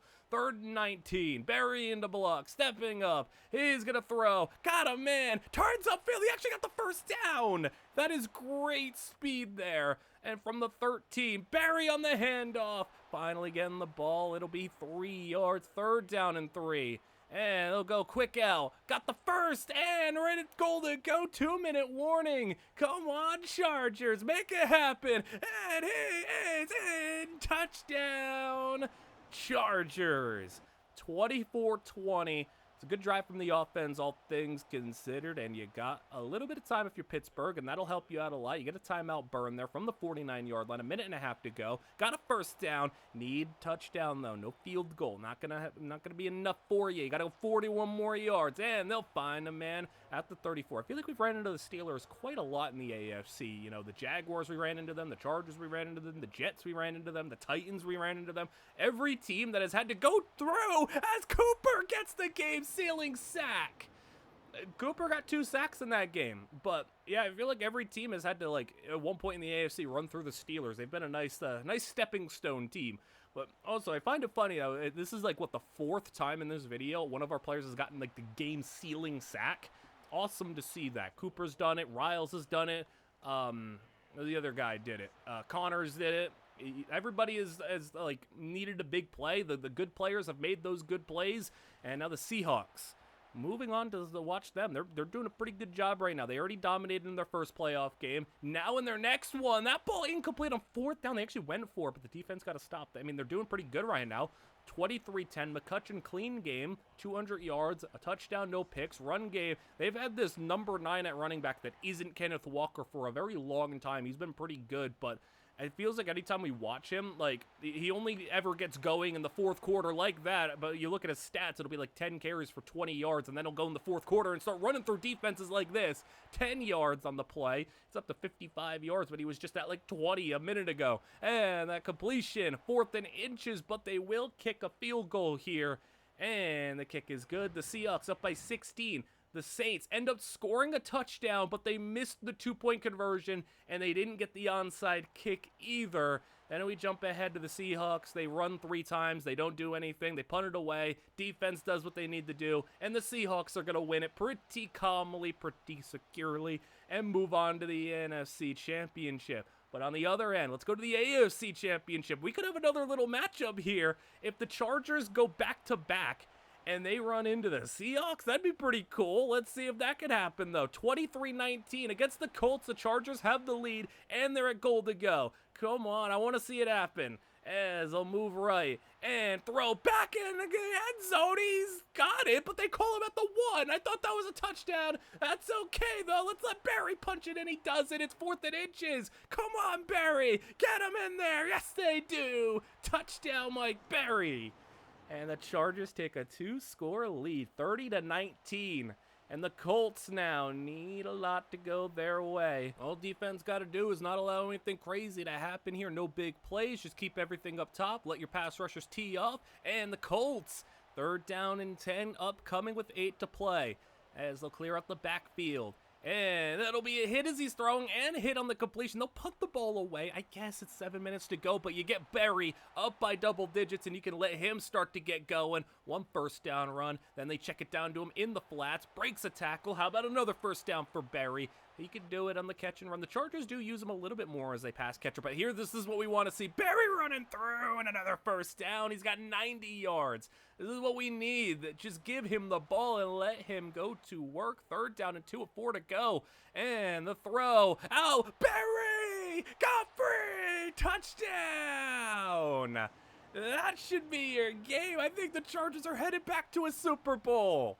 And could it be 2 in a row for them? They're down by 3 scores, the Colts are. And on 4th down, it's going to be a game sealer. Pick 6 for good measure.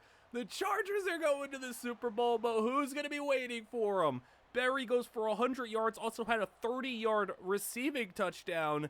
But who's going to be waiting for them? Seahawks or Niners? Can McCutcheon finally break through and get to the Super Bowl? He's up 21-16 right now at the start of the 4th quarter. And we'll see if he's got any other big plays left in him for this season. He's getting sacked. Seahawks do get a stop on defense. They actually got a turnover. Good on them. They were driving until the Seahawks just got the turnover at the end of the drive. It looked like they maybe made it to around the red zone area before getting that turnover, but good on them either way as it's 3rd down and 10. 2 runs, and now McCutcheon got to throw out of a bad situation. They'll go screen, and he's not going to get the first down. It's going to be really that no man's land, 40-yard line. They're going to go for it. I like the call, and the result is amazing. It's a first down and a gain of 8. That was one of those really game-defining calls. You could have tried a 57-yard field goal. No, you could have punted. No, I like the go for it there, and I like that it worked out because now you could be on your way to a 2-score lead, and there it is. McCutcheon delivers, and the defense follows up with a stop. I think we might be getting the Seahawks in the Super Bowl. Let's do this. Let's do Seahawks Chargers, man. That would be the biggest game of the video, and we're like 3 hours in. Come on, guys. 3 yards away to seal it for good. There we go, McCutcheon! Touchdown! We're getting this game. This is, I mean, if not the biggest. I mean, maybe you consider one of the other games bigger, but hey, for our 3 number 1 overall picks, Cooper, McCutcheon, Barry, all in the Super Bowl. Sloan had his. Barry had his. I mean, we've had some guys kind of take their turn. There's been a little bit more Super Bowl success in recent years. Can McCutcheon have his turn? Because he's been on the doorstep. He's been close. Just hasn't been able to do it. This could be your year, though. 24-21, Chargers are down, but with the ball and into field goal range. So it's going to be a close one, it looks like, as Berry off play action. Quick throw, broken up, 3rd down and 9. A sack here would maybe knock him out of field goal range as they'll step up, and he'll get rid of the ball, but at least he got rid of it. Even though it's incomplete, they will get a field goal try, 52 yards. Kick is good. We're all tied up, 24-24. And McCutcheon, hey, just in time for the Super Bowl. He's up to X Factor Dev. Why not? That'll help him out a little bit from midfield now after that strike. Drops and throws. And McCutcheon outside. Oh, what a ball. And it's caught for the first down. That is a really bold, risky throw, and a good job from the receiver to pull that one down. 3rd and 9, though, as McCutcheon with a deep drop steps into it, and McCutcheon has got it, and the receiver wasn't ready. I don't know if he would have got the first down anyway, but he wasn't ready. He wasn't turned around in time, and the kick, they'll have to set up for a field goal, but it is good, so you got the lead if you're Seattle. 8 minutes to play. Dump it off to the fullback, and the Chargers got 5, 3rd down and 3, and we see a severe lack of Berry right now touching the ball, and they're throwing for another first down. So, I mean, it's working, but you got yourself an elite running back. Give him the dang ball. Stop turning him into a glorified blocker. As they'll go 3rd down and 9 again. Well, maybe you'd be in a better situation if you ran it. And the free man off the edge. Okay, that maybe wasn't the best of blocking. I mean, that could have been picked up, but, you know, it is what it is. Berry's there to run the ball, not block. I don't know, man. I would like to see them carry the ball. Like, look at the Seahawks. You got a great quarterback, but you're still running it 17 times with your back. You're still letting them go. And the carry for another big run. Got him to midfield. Time is ticking away. There's just 4 minutes to go in the Chargers. They can't allow anything more than the field goal on this drive. From the 46, get it out on the screen. Goes down the middle, and I'll get just 2. 3rd down and 4 for McCutcheon. And with time, got it open, man. It's his running back. And that'll be a first. Time is running out. 2.5 to go, and they're going to have to start burning timeouts. And the Chargers can't stop the ground game right now. They can't stop anything. Timeout Chargers, but that's a first down. They go ground game again, and it's another first down. Timeout again. Toss it out, and running through. And that'll be another 6 yards. The final timeout, a first down for the finish. He stopped. 2 yards away, it's 3rd and 2, and the handoff, touchdown, Seahawks. One team ran the ball dominantly, the other team chose not to run it at all. And the Chargers have just a minute 46 to go, down by 10 points. And the Chargers, I mean, hey, Seahawks are going to give you all that. They'll give you all that quick stuff. They'll give you everything inbounds. They're just going to try to make the tackle. I mean, literally, as long as they just recover an onside kick, it is game over. As Berry will pick up the block there. They'll get hit, go down 4th and inches. They'll go for it. I mean, maybe you could have kicked a long field goal. I don't know. That was really just a, toss-up decision there. They will get the first down, but there's just 45 seconds to go. And they'll fly one outside of the end zone. It's a touchdown, Chargers, but I can't get too excited unless that onside kick goes their way. And the kick is picked up by Seattle, and McCutcheon has got his ring. Hey, well-deserved. Well-deserved for McCutcheon. And he had another 200-plus yards, 2 touchdowns.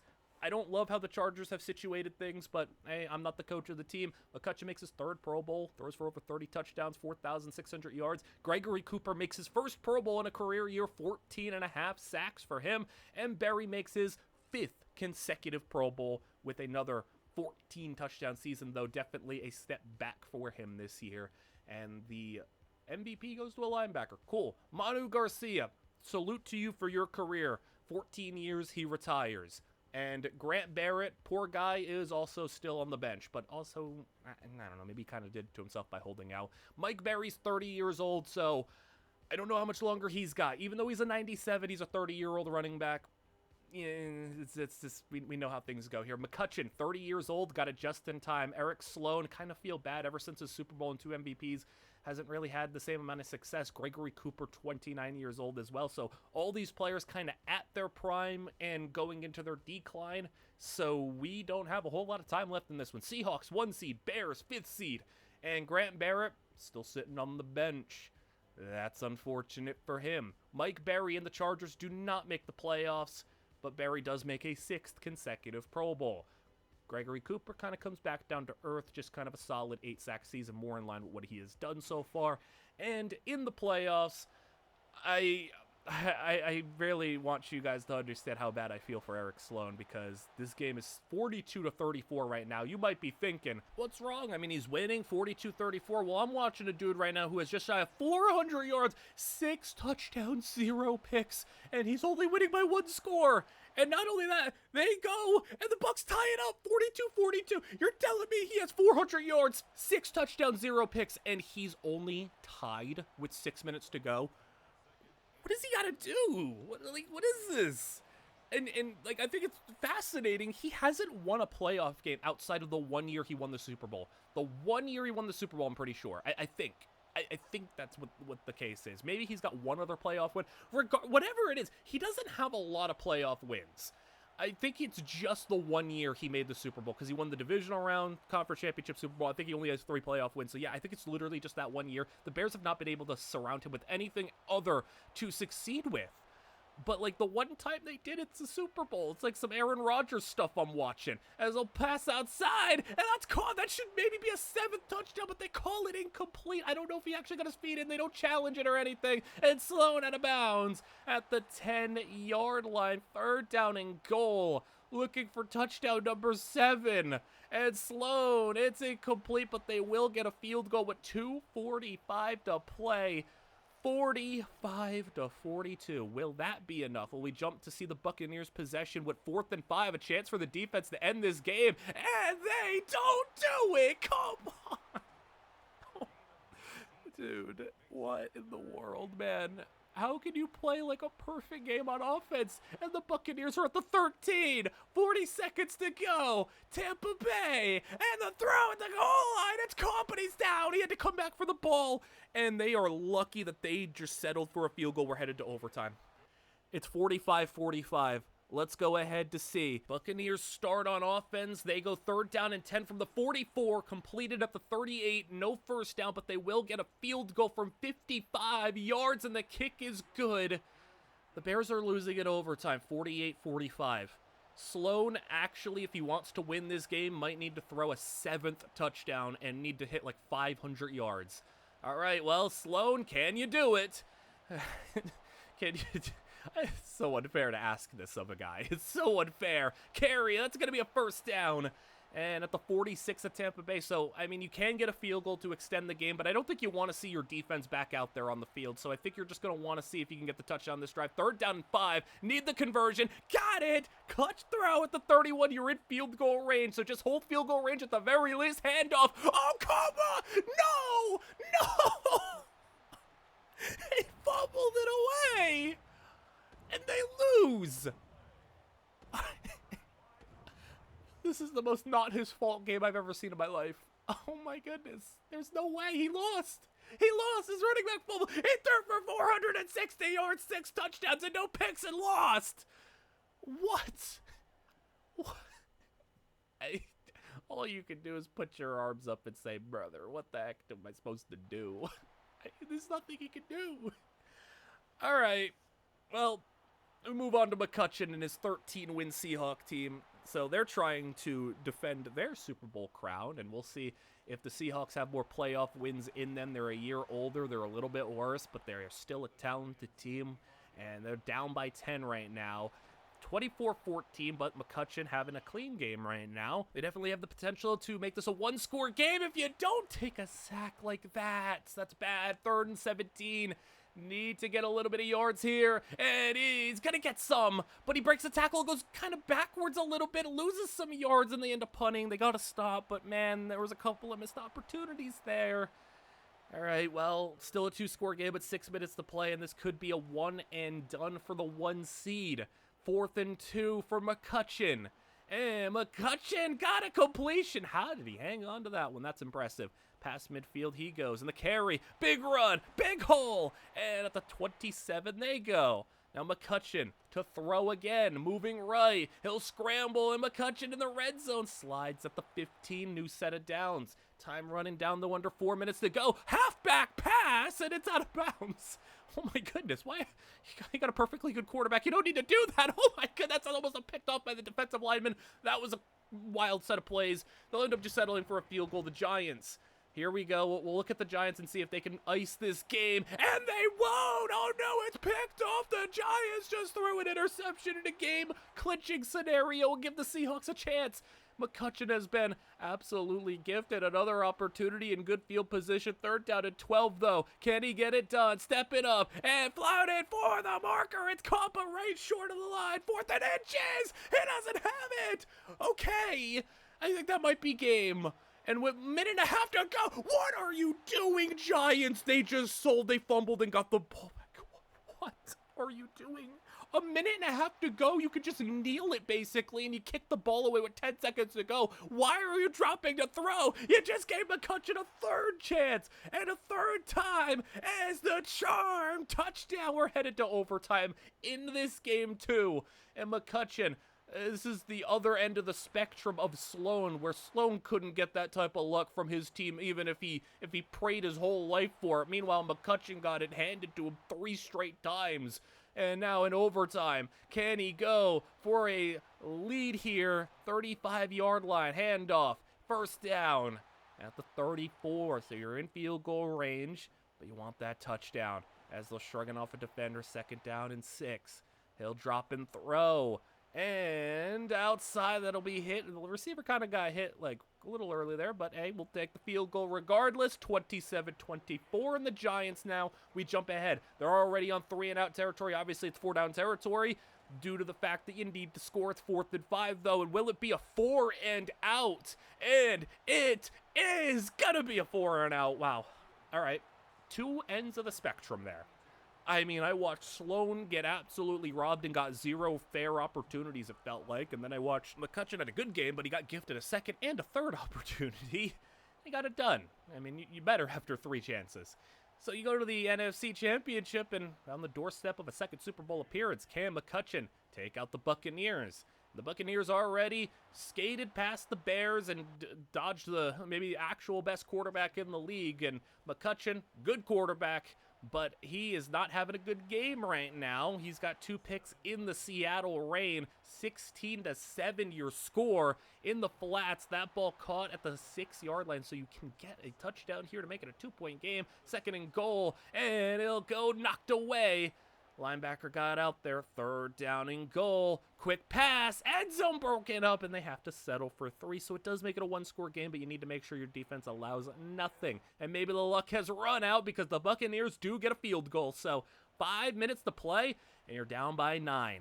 Yeah, I think you've used all your luck in that last playoff game. You need I don't know if you got any more in you, McCutcheon. You got a ring last year. You got lucky in the last playoff game. You will prove to be the ultimate like devil magic type of player though if you pull this one off with some sort of like onside kick or get another turnover like the Giants did or something like that. 3:30 to go, deep pass, and it is caught, but he only got 1 foot in. All right, I mean, good on the defender to at least push him out of bounds so he couldn't get that 2nd foot down. 4th and 9, they're not trying a 54-yard field goal. Even though the rain cleared up, they're not trying the kick. And McCutcheon, it's incomplete. That'll be game. So McCutcheon has, you know, kind of like his worst playoff game since his first one. But, you know, it is what it is. Mixed the Pro Bowl for a 4th time. Had almost 5,000 yards. He's had a couple of good seasons in a row. He's been kind of an outside MVP candidate. Bengals win the Super Bowl over the Buccaneers. And Grant Barrett retires, so he ended up sitting the bench for a couple of years and missing out on really a chance to cement like a big legacy here, maybe push to compete for a Super Bowl. Gregory Cooper hit free agency, and the Chargers didn't keep him. He goes to the Dolphins. Barry's 31 years old, but he's still a 94. McCutcheon is a 90 overall at 31. And then Sloan at 30, 97 overall. So all these guys are 30 plus now, because I think Cooper's also 30, right?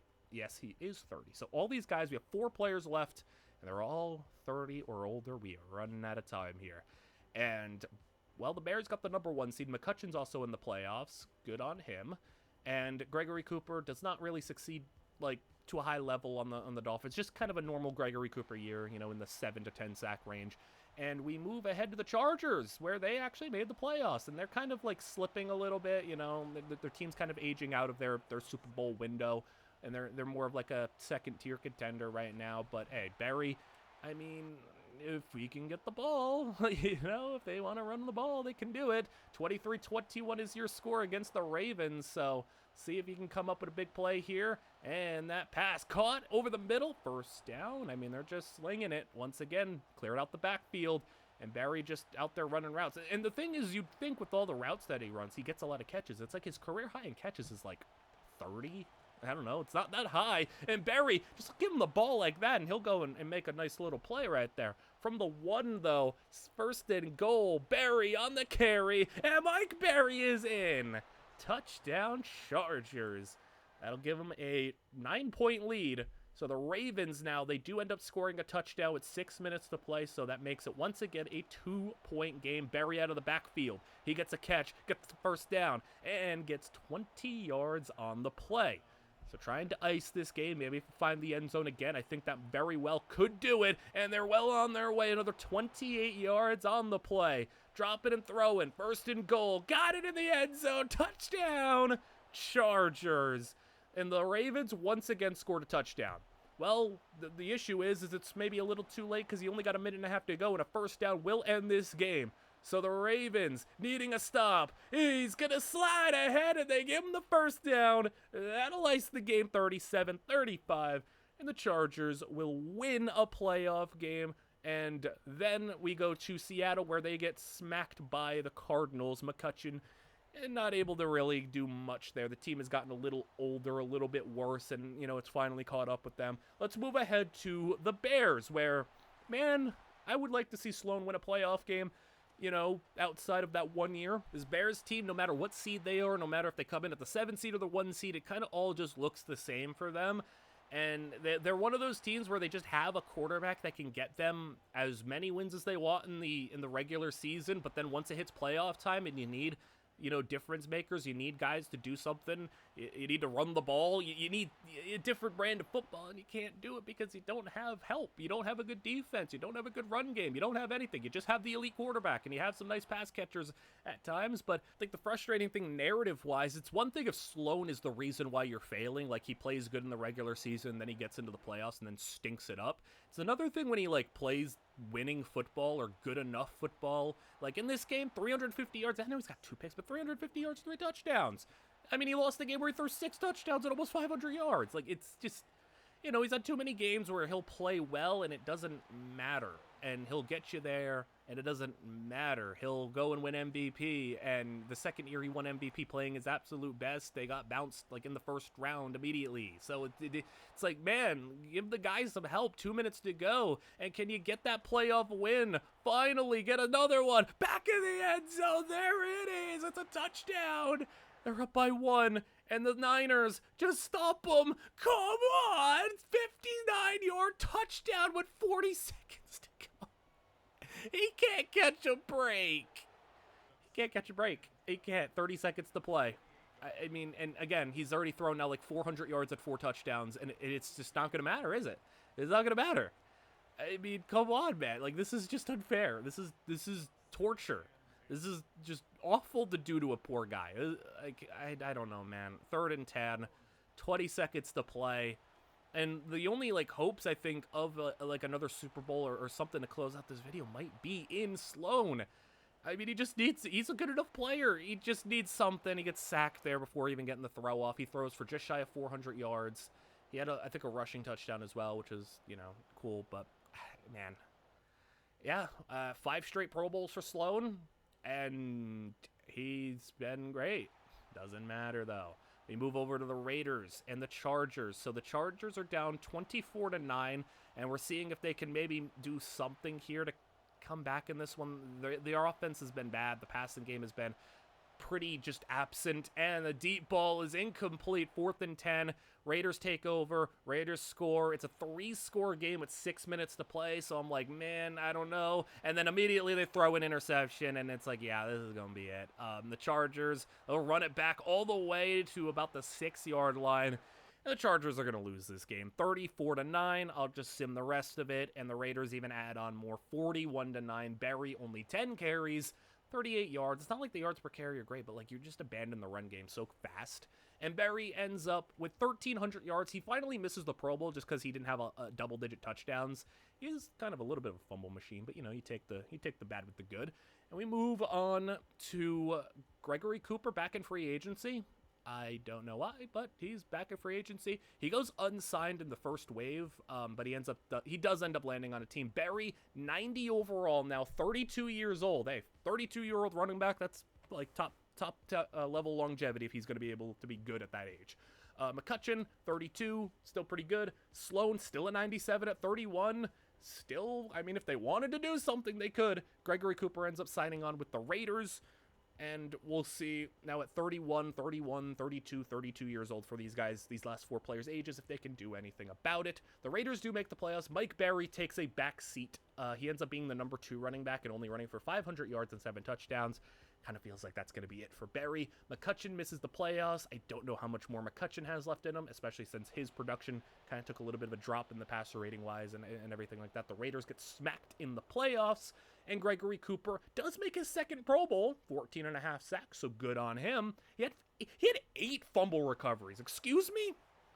8 fumble recoveries is crazy. What? All right, well, guess who we're left with? Sloan and his boys. Can the Bears finally win a playoff game without that 1 year? Like that, what would be the narrative on a guy like this? Oh my goodness, we're gonna figure that out at the end of the video, because we're gonna play a little game at the end of this video that I think is gonna be really fun here. So we're almost at the end. Sloan is down 31-19. And will the Eagles... Oh, they actually threw a pick. They threw a pick and they got the ball at the red zone. The defense helped them out.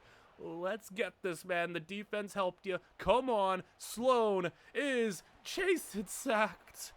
4th and 21. Kind of your game on the line here. And Sloan lets it fly for the end zone. It's caught. Touchdown. And Sloan, you've given him a chance. 5 minutes to play. And they... Dude.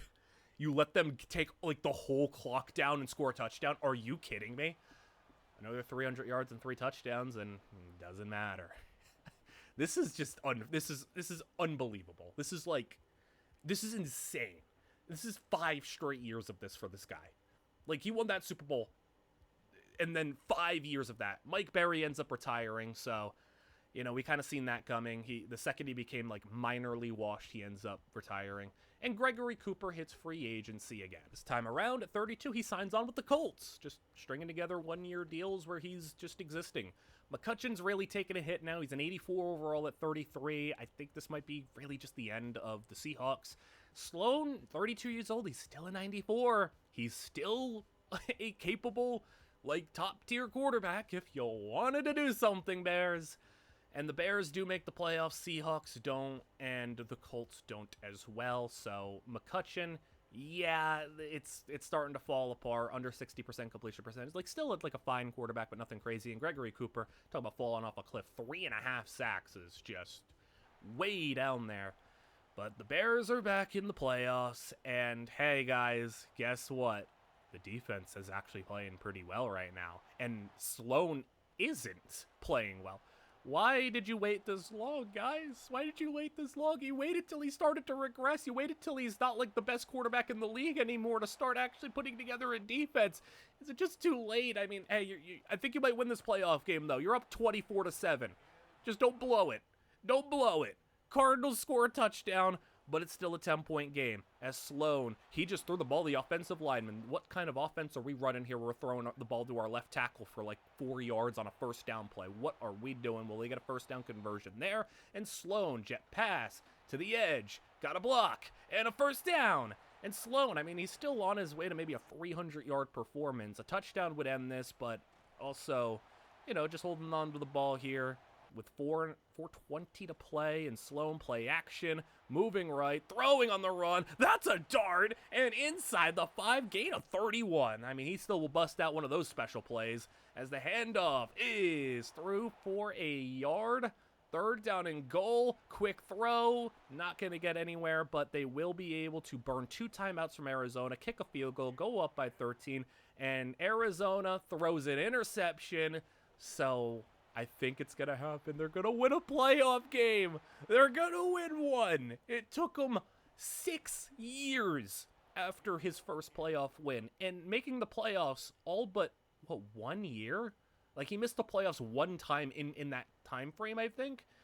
But between an MVP and incredible playoff games, the fact that it took you 6 years to win a playoff game with this dude at quarterback and the performances that he was having, and then you win it when he had, like, maybe one of his worst performances in the playoffs, kind of disgusting, as, well, they're winning this game, too, in the snow. Hold on, do we have one more run in him? Do we have one more? Does he got one more in him? 31-21, Chicago on top. I'm starting to get a little excited. Sloan's got over 300 yards. Snow's clearing up a little bit. 7 minutes to play. That ball broken up. And the Giants, they'll end up putting up a field goal, but still a touchdown lead for them. As Sloan, speed option, pitch it outside, and got it for a nice little gain. 3rd down and 6 as Sloan, with time, fires, and incomplete. Giants, though, tie the game up. All right. 31-31, we're kind of back to the usual suspects here of needing a lot of points and a lot more yards and a lot of stuff. Now, Sloan, to be fair, three interceptions this time, not really great. I can excuse maybe 2, 3, maybe not so much, but I can definitely excuse it if you're going to get into field goal range, and I think we can have a game-winning field goal. I think they're going to do it again. Giants are out of timeouts. 1st and goal, handoff. They got the touchdown in the lead. I think we're going to win a playoff game again. Sloan, this might be his real last opportunity here. I'm going to go just a little slowly here, and they got it done. And 370 yards, 3 touchdowns, 3 picks, but they got it done. And now, NFC Championship. I have to imagine this might be it. I mean, like, the way this organization has been moving, I don't know. It might take them another 6 years to win a playoff game. The issue is you're facing off against one of the better teams that we've seen, 15-2. Hey, man. This franchise mode is a full, this video is a full 30 years of franchise mode. This is all the way to the end. Not many teams went 15-2 or better. And the Eagles are kind of dominating. 37-16. Say it ain't so. It might be over. Sloan throwing into the end zone, incomplete. There it is. Sloan throws for 300 yards, 1 touchdown, 1 pick. But, yeah. They gave him one competent defensive effort in the playoffs, and that was about it. Gregory Cooper retires after 9 years. He was an older rookie, but still, retired at 33 when he was still, like, decent overall. McCutcheon's an 80. He's really kind of fallen down, 34 years old. And Sloan now is down to a 90, 33 years old. I mean, he had a chance, but, yeah, the Bears missed the playoffs. The Seahawks missed the playoffs. And, yeah, man, I'm not going to, like, waste your time too much here. Sloan ends up making another Pro Bowl, and McCutcheon and Sloan both really drag things out here, and not really worthwhile. I mean, McCutcheon's down here at a 75. Sloan's still a competent quarterback, 87 superstar. Like, he's still gelling, but the Bears are not. They're winning 8 games. The Seahawks win 6 games.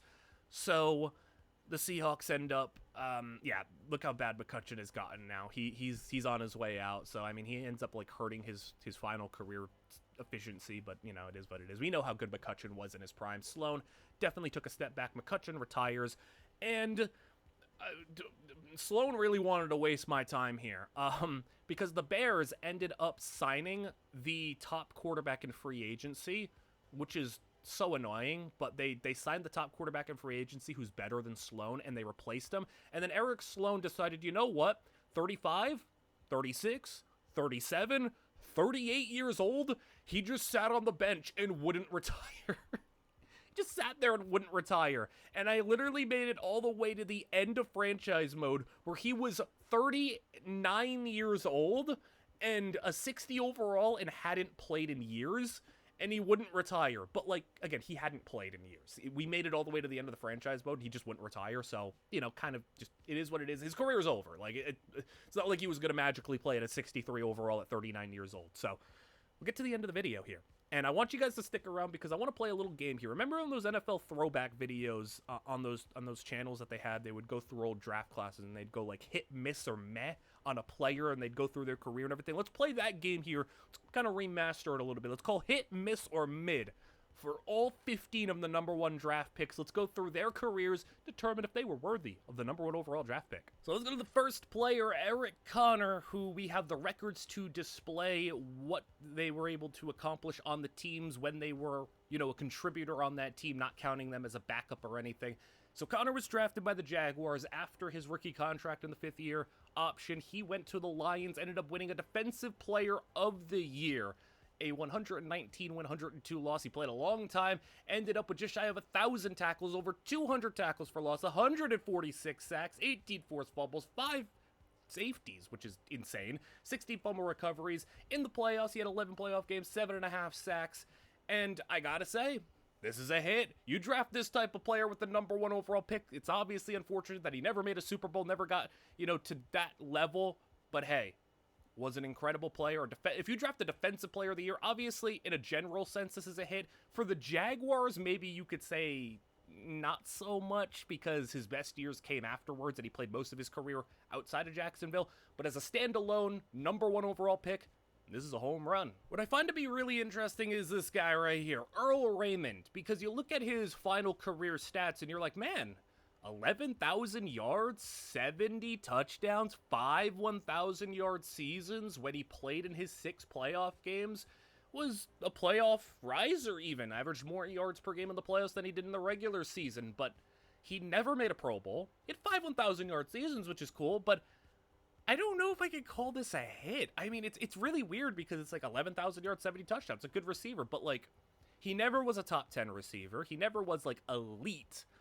And then you're like trying to think of like, who can you compare him to throughout history? Well, there's not really a whole lot of #1 receivers to take, like reference from. But like, the thought in my mind is like, what happens if you took like Brandon Cooks with the #1 overall pick?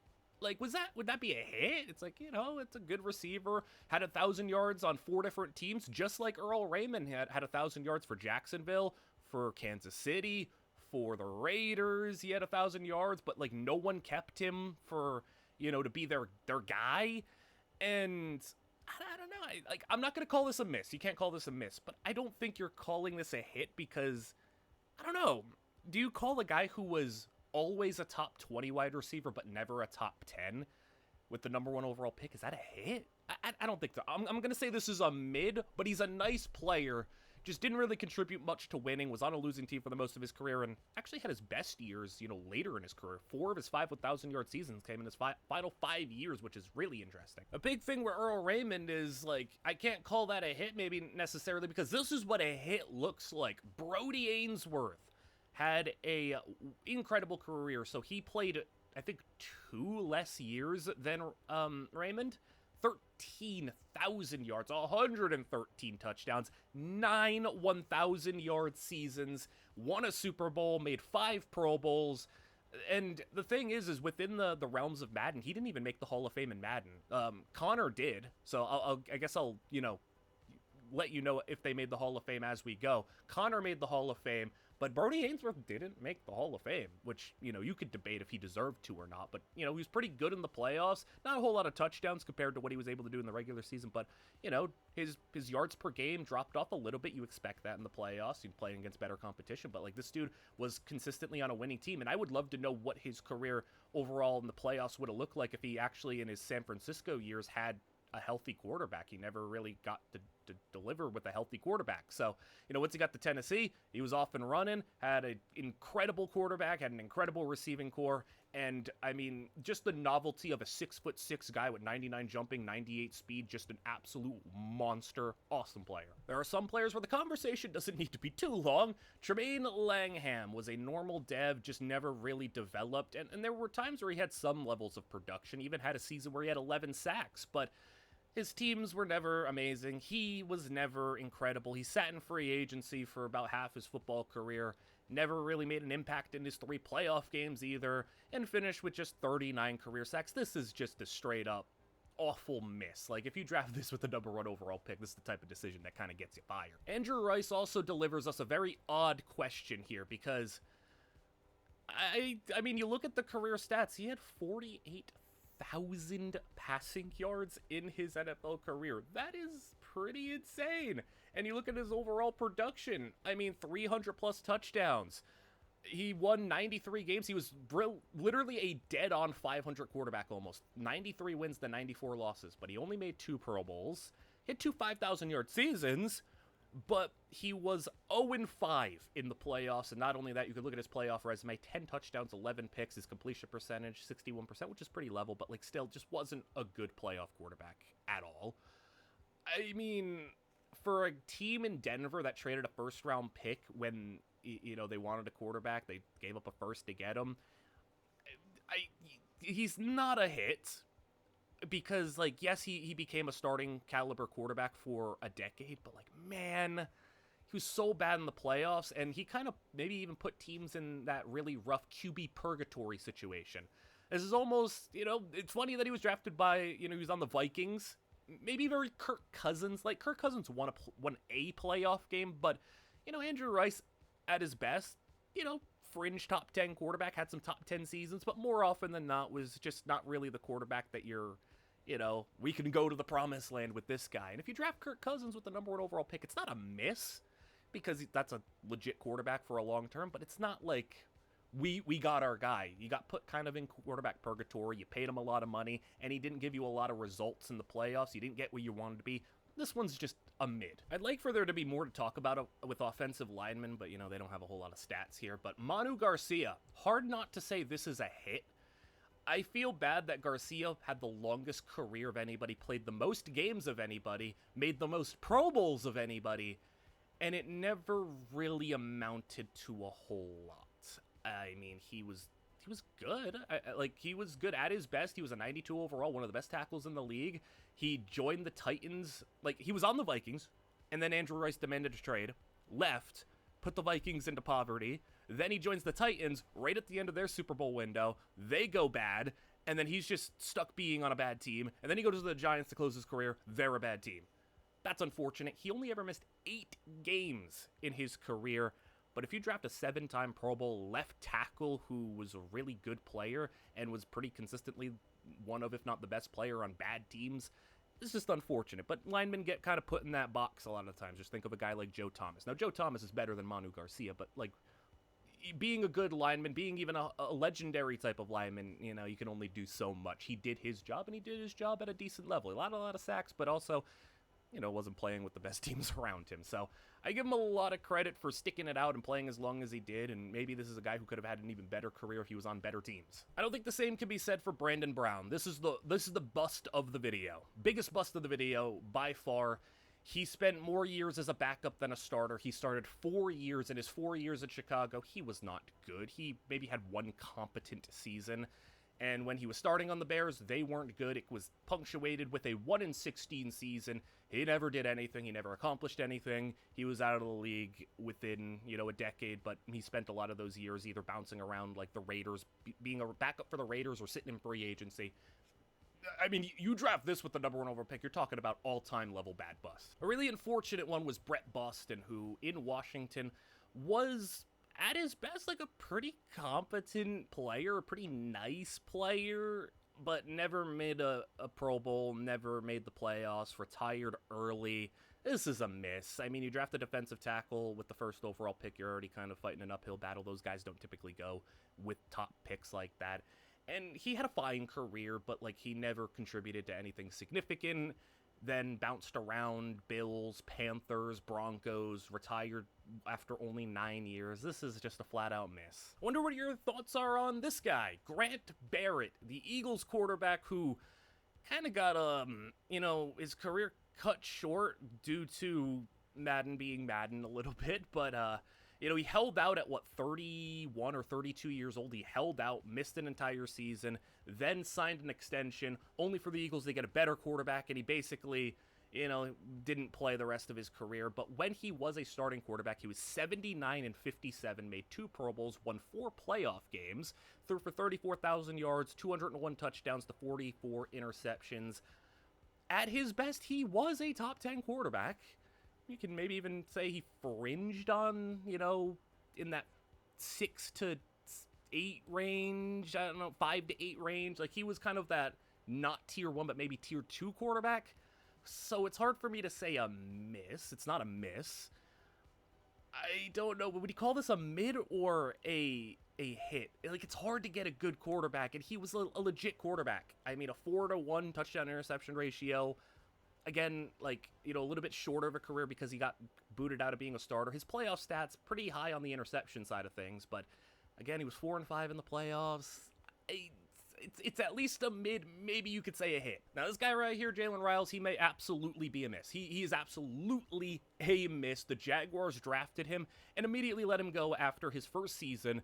Then he is sitting on the bench for the Buccaneers. They let him go. He finds a home with the Ravens, being a rotational D lineman. They let him go. He stumbles upon Chicago, becomes a starter, out and out, the number 1 guy, and he ends up making a Pro Bowl and helping them win a Super Bowl. What a redemption story for Jalen Riles, 8 years into his career to do that. And then he retired after his 9th season, so, didn't play much after that. He was a 1-year guy. But that 1 year, it contributed to a lot. He got a Super Bowl out of it. He got a Pro Bowl out of it. And for 1 year, Jalen Riles lived up to his number 1 overall draft pick status. But the other 8 years, he was a serviceable, nice player who had 34 career sacks, 122 tackles for loss, which is pretty nice, but it's obviously a miss. Let's hit the running back section of this video. If you're going to take a running back with the number 1 overall pick, you better be sure he is a beast. You better be sure that he's good. Because Demetrius Madison, you took an injury-prone running back. He had 65 injury. He wasn't the craziest overall. And in his career, he got a slow start. When he finally became the starter, he suffered a season-ending injury. Then he resumed his intended starting opportunity for 3 years. 800 yards, 900 yards. He did get one 1,000-yard season, but then very quickly it fell apart, and then he retired after, his, 8th season. He retired at, 30 years old. And overall in his career, he ended up running for just shy of 5,000 yards at 48 touchdowns. I mean, if this dude was drafted in the first round, you might even call it a little disappointing. So for the fact that this dude was a number 1 overall pick, yeah, this is not the bust of the video because that tackle for the Bears exists, but this is a brutal one because if you draft a running back this high, he's got to be good.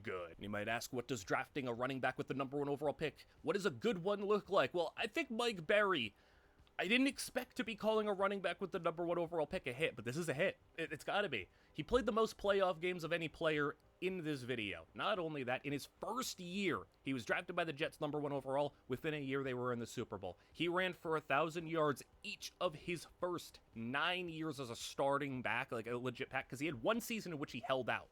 So he didn't play 1 whole year. So every season that he actually participated in, except for his last season, he ran for 1,000 yards. 9 1,000-yard seasons is hard to do. 6 Pro Bowls. And he had, that's pretty great longevity. How many running backs in the history of football could say they have 9 1,000-yard seasons? Probably not many. I don't know off the top of my head. 12,000 yards, 115 touchdowns. Also, I mean, he was a pretty prolific playoff touchdown scorer. He played in 20 playoff games. He scored 21 touchdowns in the playoffs. That's pretty dang great, too. Got a Super Bowl, made 3 Super Bowls. He made 1 with the Jets, 2 with the Chargers, won 1 with the Chargers.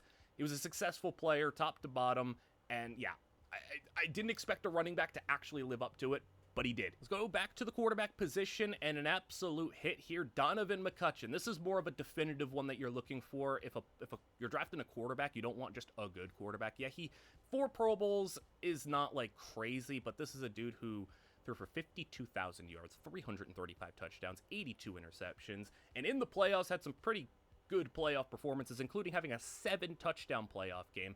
And look at his playoff record. That's pretty great. 9-4. I was even surprised when I went back. I'm like, man, he went 9-4 in the playoffs. He was pretty great. So, a winning record overall, won over 100 games as a starter. I mean, there's not really a whole lot to say. Like, he was never, like, the best quarterback in the league, but if you draft pretty consistently, like, a fringe top 5 guy, a guy who, for a, I'd say 6-year span, was around that area, yeah, that's a hit, and the fact that he won a Super Bowl kind of stamps that, and the fact that he had the longevity that he had stamps that, and the cumulative stats, and the fact that he did it all just in Seattle, yeah, that'd be pretty hard to say that drafting somebody who you can maybe argue alongside like Russell Wilson is the greatest quarterback in Seahawk history is, not a hit at the number 1 pick. And then we get to maybe the most frustrating story of the bunch. Eric Sloan was the winningest player in this video with 123 wins to 79 losses. Had 6 Pro Bowls, won 2 back-to-back MVPs. And the second he became a great player, he didn't waste any time. He won MVP, went through, got a first-round bye, won the Super Bowl, and you're thinking, man, we're starting the career of a legendary quarterback who's going to win multiple Super Bowls, who's going to be in that top-tier conversation. He wins MVP the next year, and then he gets bounced. And then for 5 years, his Bears let him down. Time after time after time, including a 6-touchdown, almost 500-yard game in which he lost. 400-yard games where he got 4 touchdowns, he loses his defense. This is Aaron Rodgers type of career. Like, this is a guy who won a Super Bowl as soon as he broke out early in his career, won an early ring, and then kind of just coasted on it. Not to say, like, due to his fault, not through fault of his own, but he kind of coasted on that and probably caught a lot of unfair criticism, but he was an incredible thrower of the football and was an MVP guy, but just never was able to get back. But you look back at his career, he averaged double-digit wins a season. He had incredible statistics, went straight to the Hall of Fame. Him and McCutcheon were Hall of Famers. I guess I forgot to mention. McCutcheon was a Hall of Famer, Berry was a Hall of Famer, Sloan was a Hall of Famer, in addition to Connor. So that's 4 Hall of Famers that we had in this crop of 15. So, yeah, like, he was good, and in the playoffs he was good. I felt like there were some truly incredible performances that he had. I'm disappointed that he wasn't able to even get to a second Super Bowl. So this is very like Aaron Rodgers-y almost, but this is a very clear hit. And finally, we have Gregory Cooper, who was an edge rusher who had a short career, just 9 years. He's not a hit. I'm inclined to say probably just mid. In 9 years, he made 2 Pro Bowls. He did, with the Chargers, though, alongside Berry and the rest of that team, make 2 Super Bowls. Won one, lost one. Wasn't really all that noticeable in the playoffs, other than that 1 sack that he had that was pretty big. But throughout his career, he had 2 14-sack seasons, which really was like, okay, he's here. He's going to be a good player. And then he just kind of regressed right back down to being whatever, a 7 to 9 sack guy. It's not a hit. Maybe you could say miss, but the fact that he did contribute to 2 good teams, a starting edge rusher on a Super Bowl roster and a Super Bowl runner-up roster, and he did have those 2 14-sack seasons. I'm at least inclined to give him mid. Maybe I'm being a little too generous with some of these players, but yeah, it's a nice player overall. And that will ultimately do it. We had a lot of hits in this video, to be honest. So I'd say we had 4 Hall of Famers, and I think the interesting thing is Berry, McCutcheon, and Sloan were all picked in consecutive years, and all were Hall of Famers. How many times in history can you say there were 3 Hall of Fame players drafted in consecutive years at the number 1 overall pick? Again, don't know the history on that, but there's probably not many instances in which that was the case. But overall, I ended up tallying Eric Connor, Brody Ainsworth, Manu Garcia, a Mike Berry, Donovan McCutcheon, Eric Sloan as all hits. 6 hits, would that be? For the grand tally? And then misses, it's very obviously like Demetrius Madison, Jalen Riles, Brett Boston, Brandon Brown, Tremaine Langham. I think those are all misses. And then, the mids, you can debate whether you think they deserve to be hits or misses or whatever the case. It was a pretty fair split, though, all the way down the middle. You could say roughly like 6-5-4 is the split that we got there. So I hope you guys all enjoyed. Let me know what you all thought of this video, because it was a long one to make. One of my longest videos that I'll probably make all throughout this Madden and college football cycle. Like and subscribe, as I hope you guys all enjoyed, and I will see you guys all in the next one.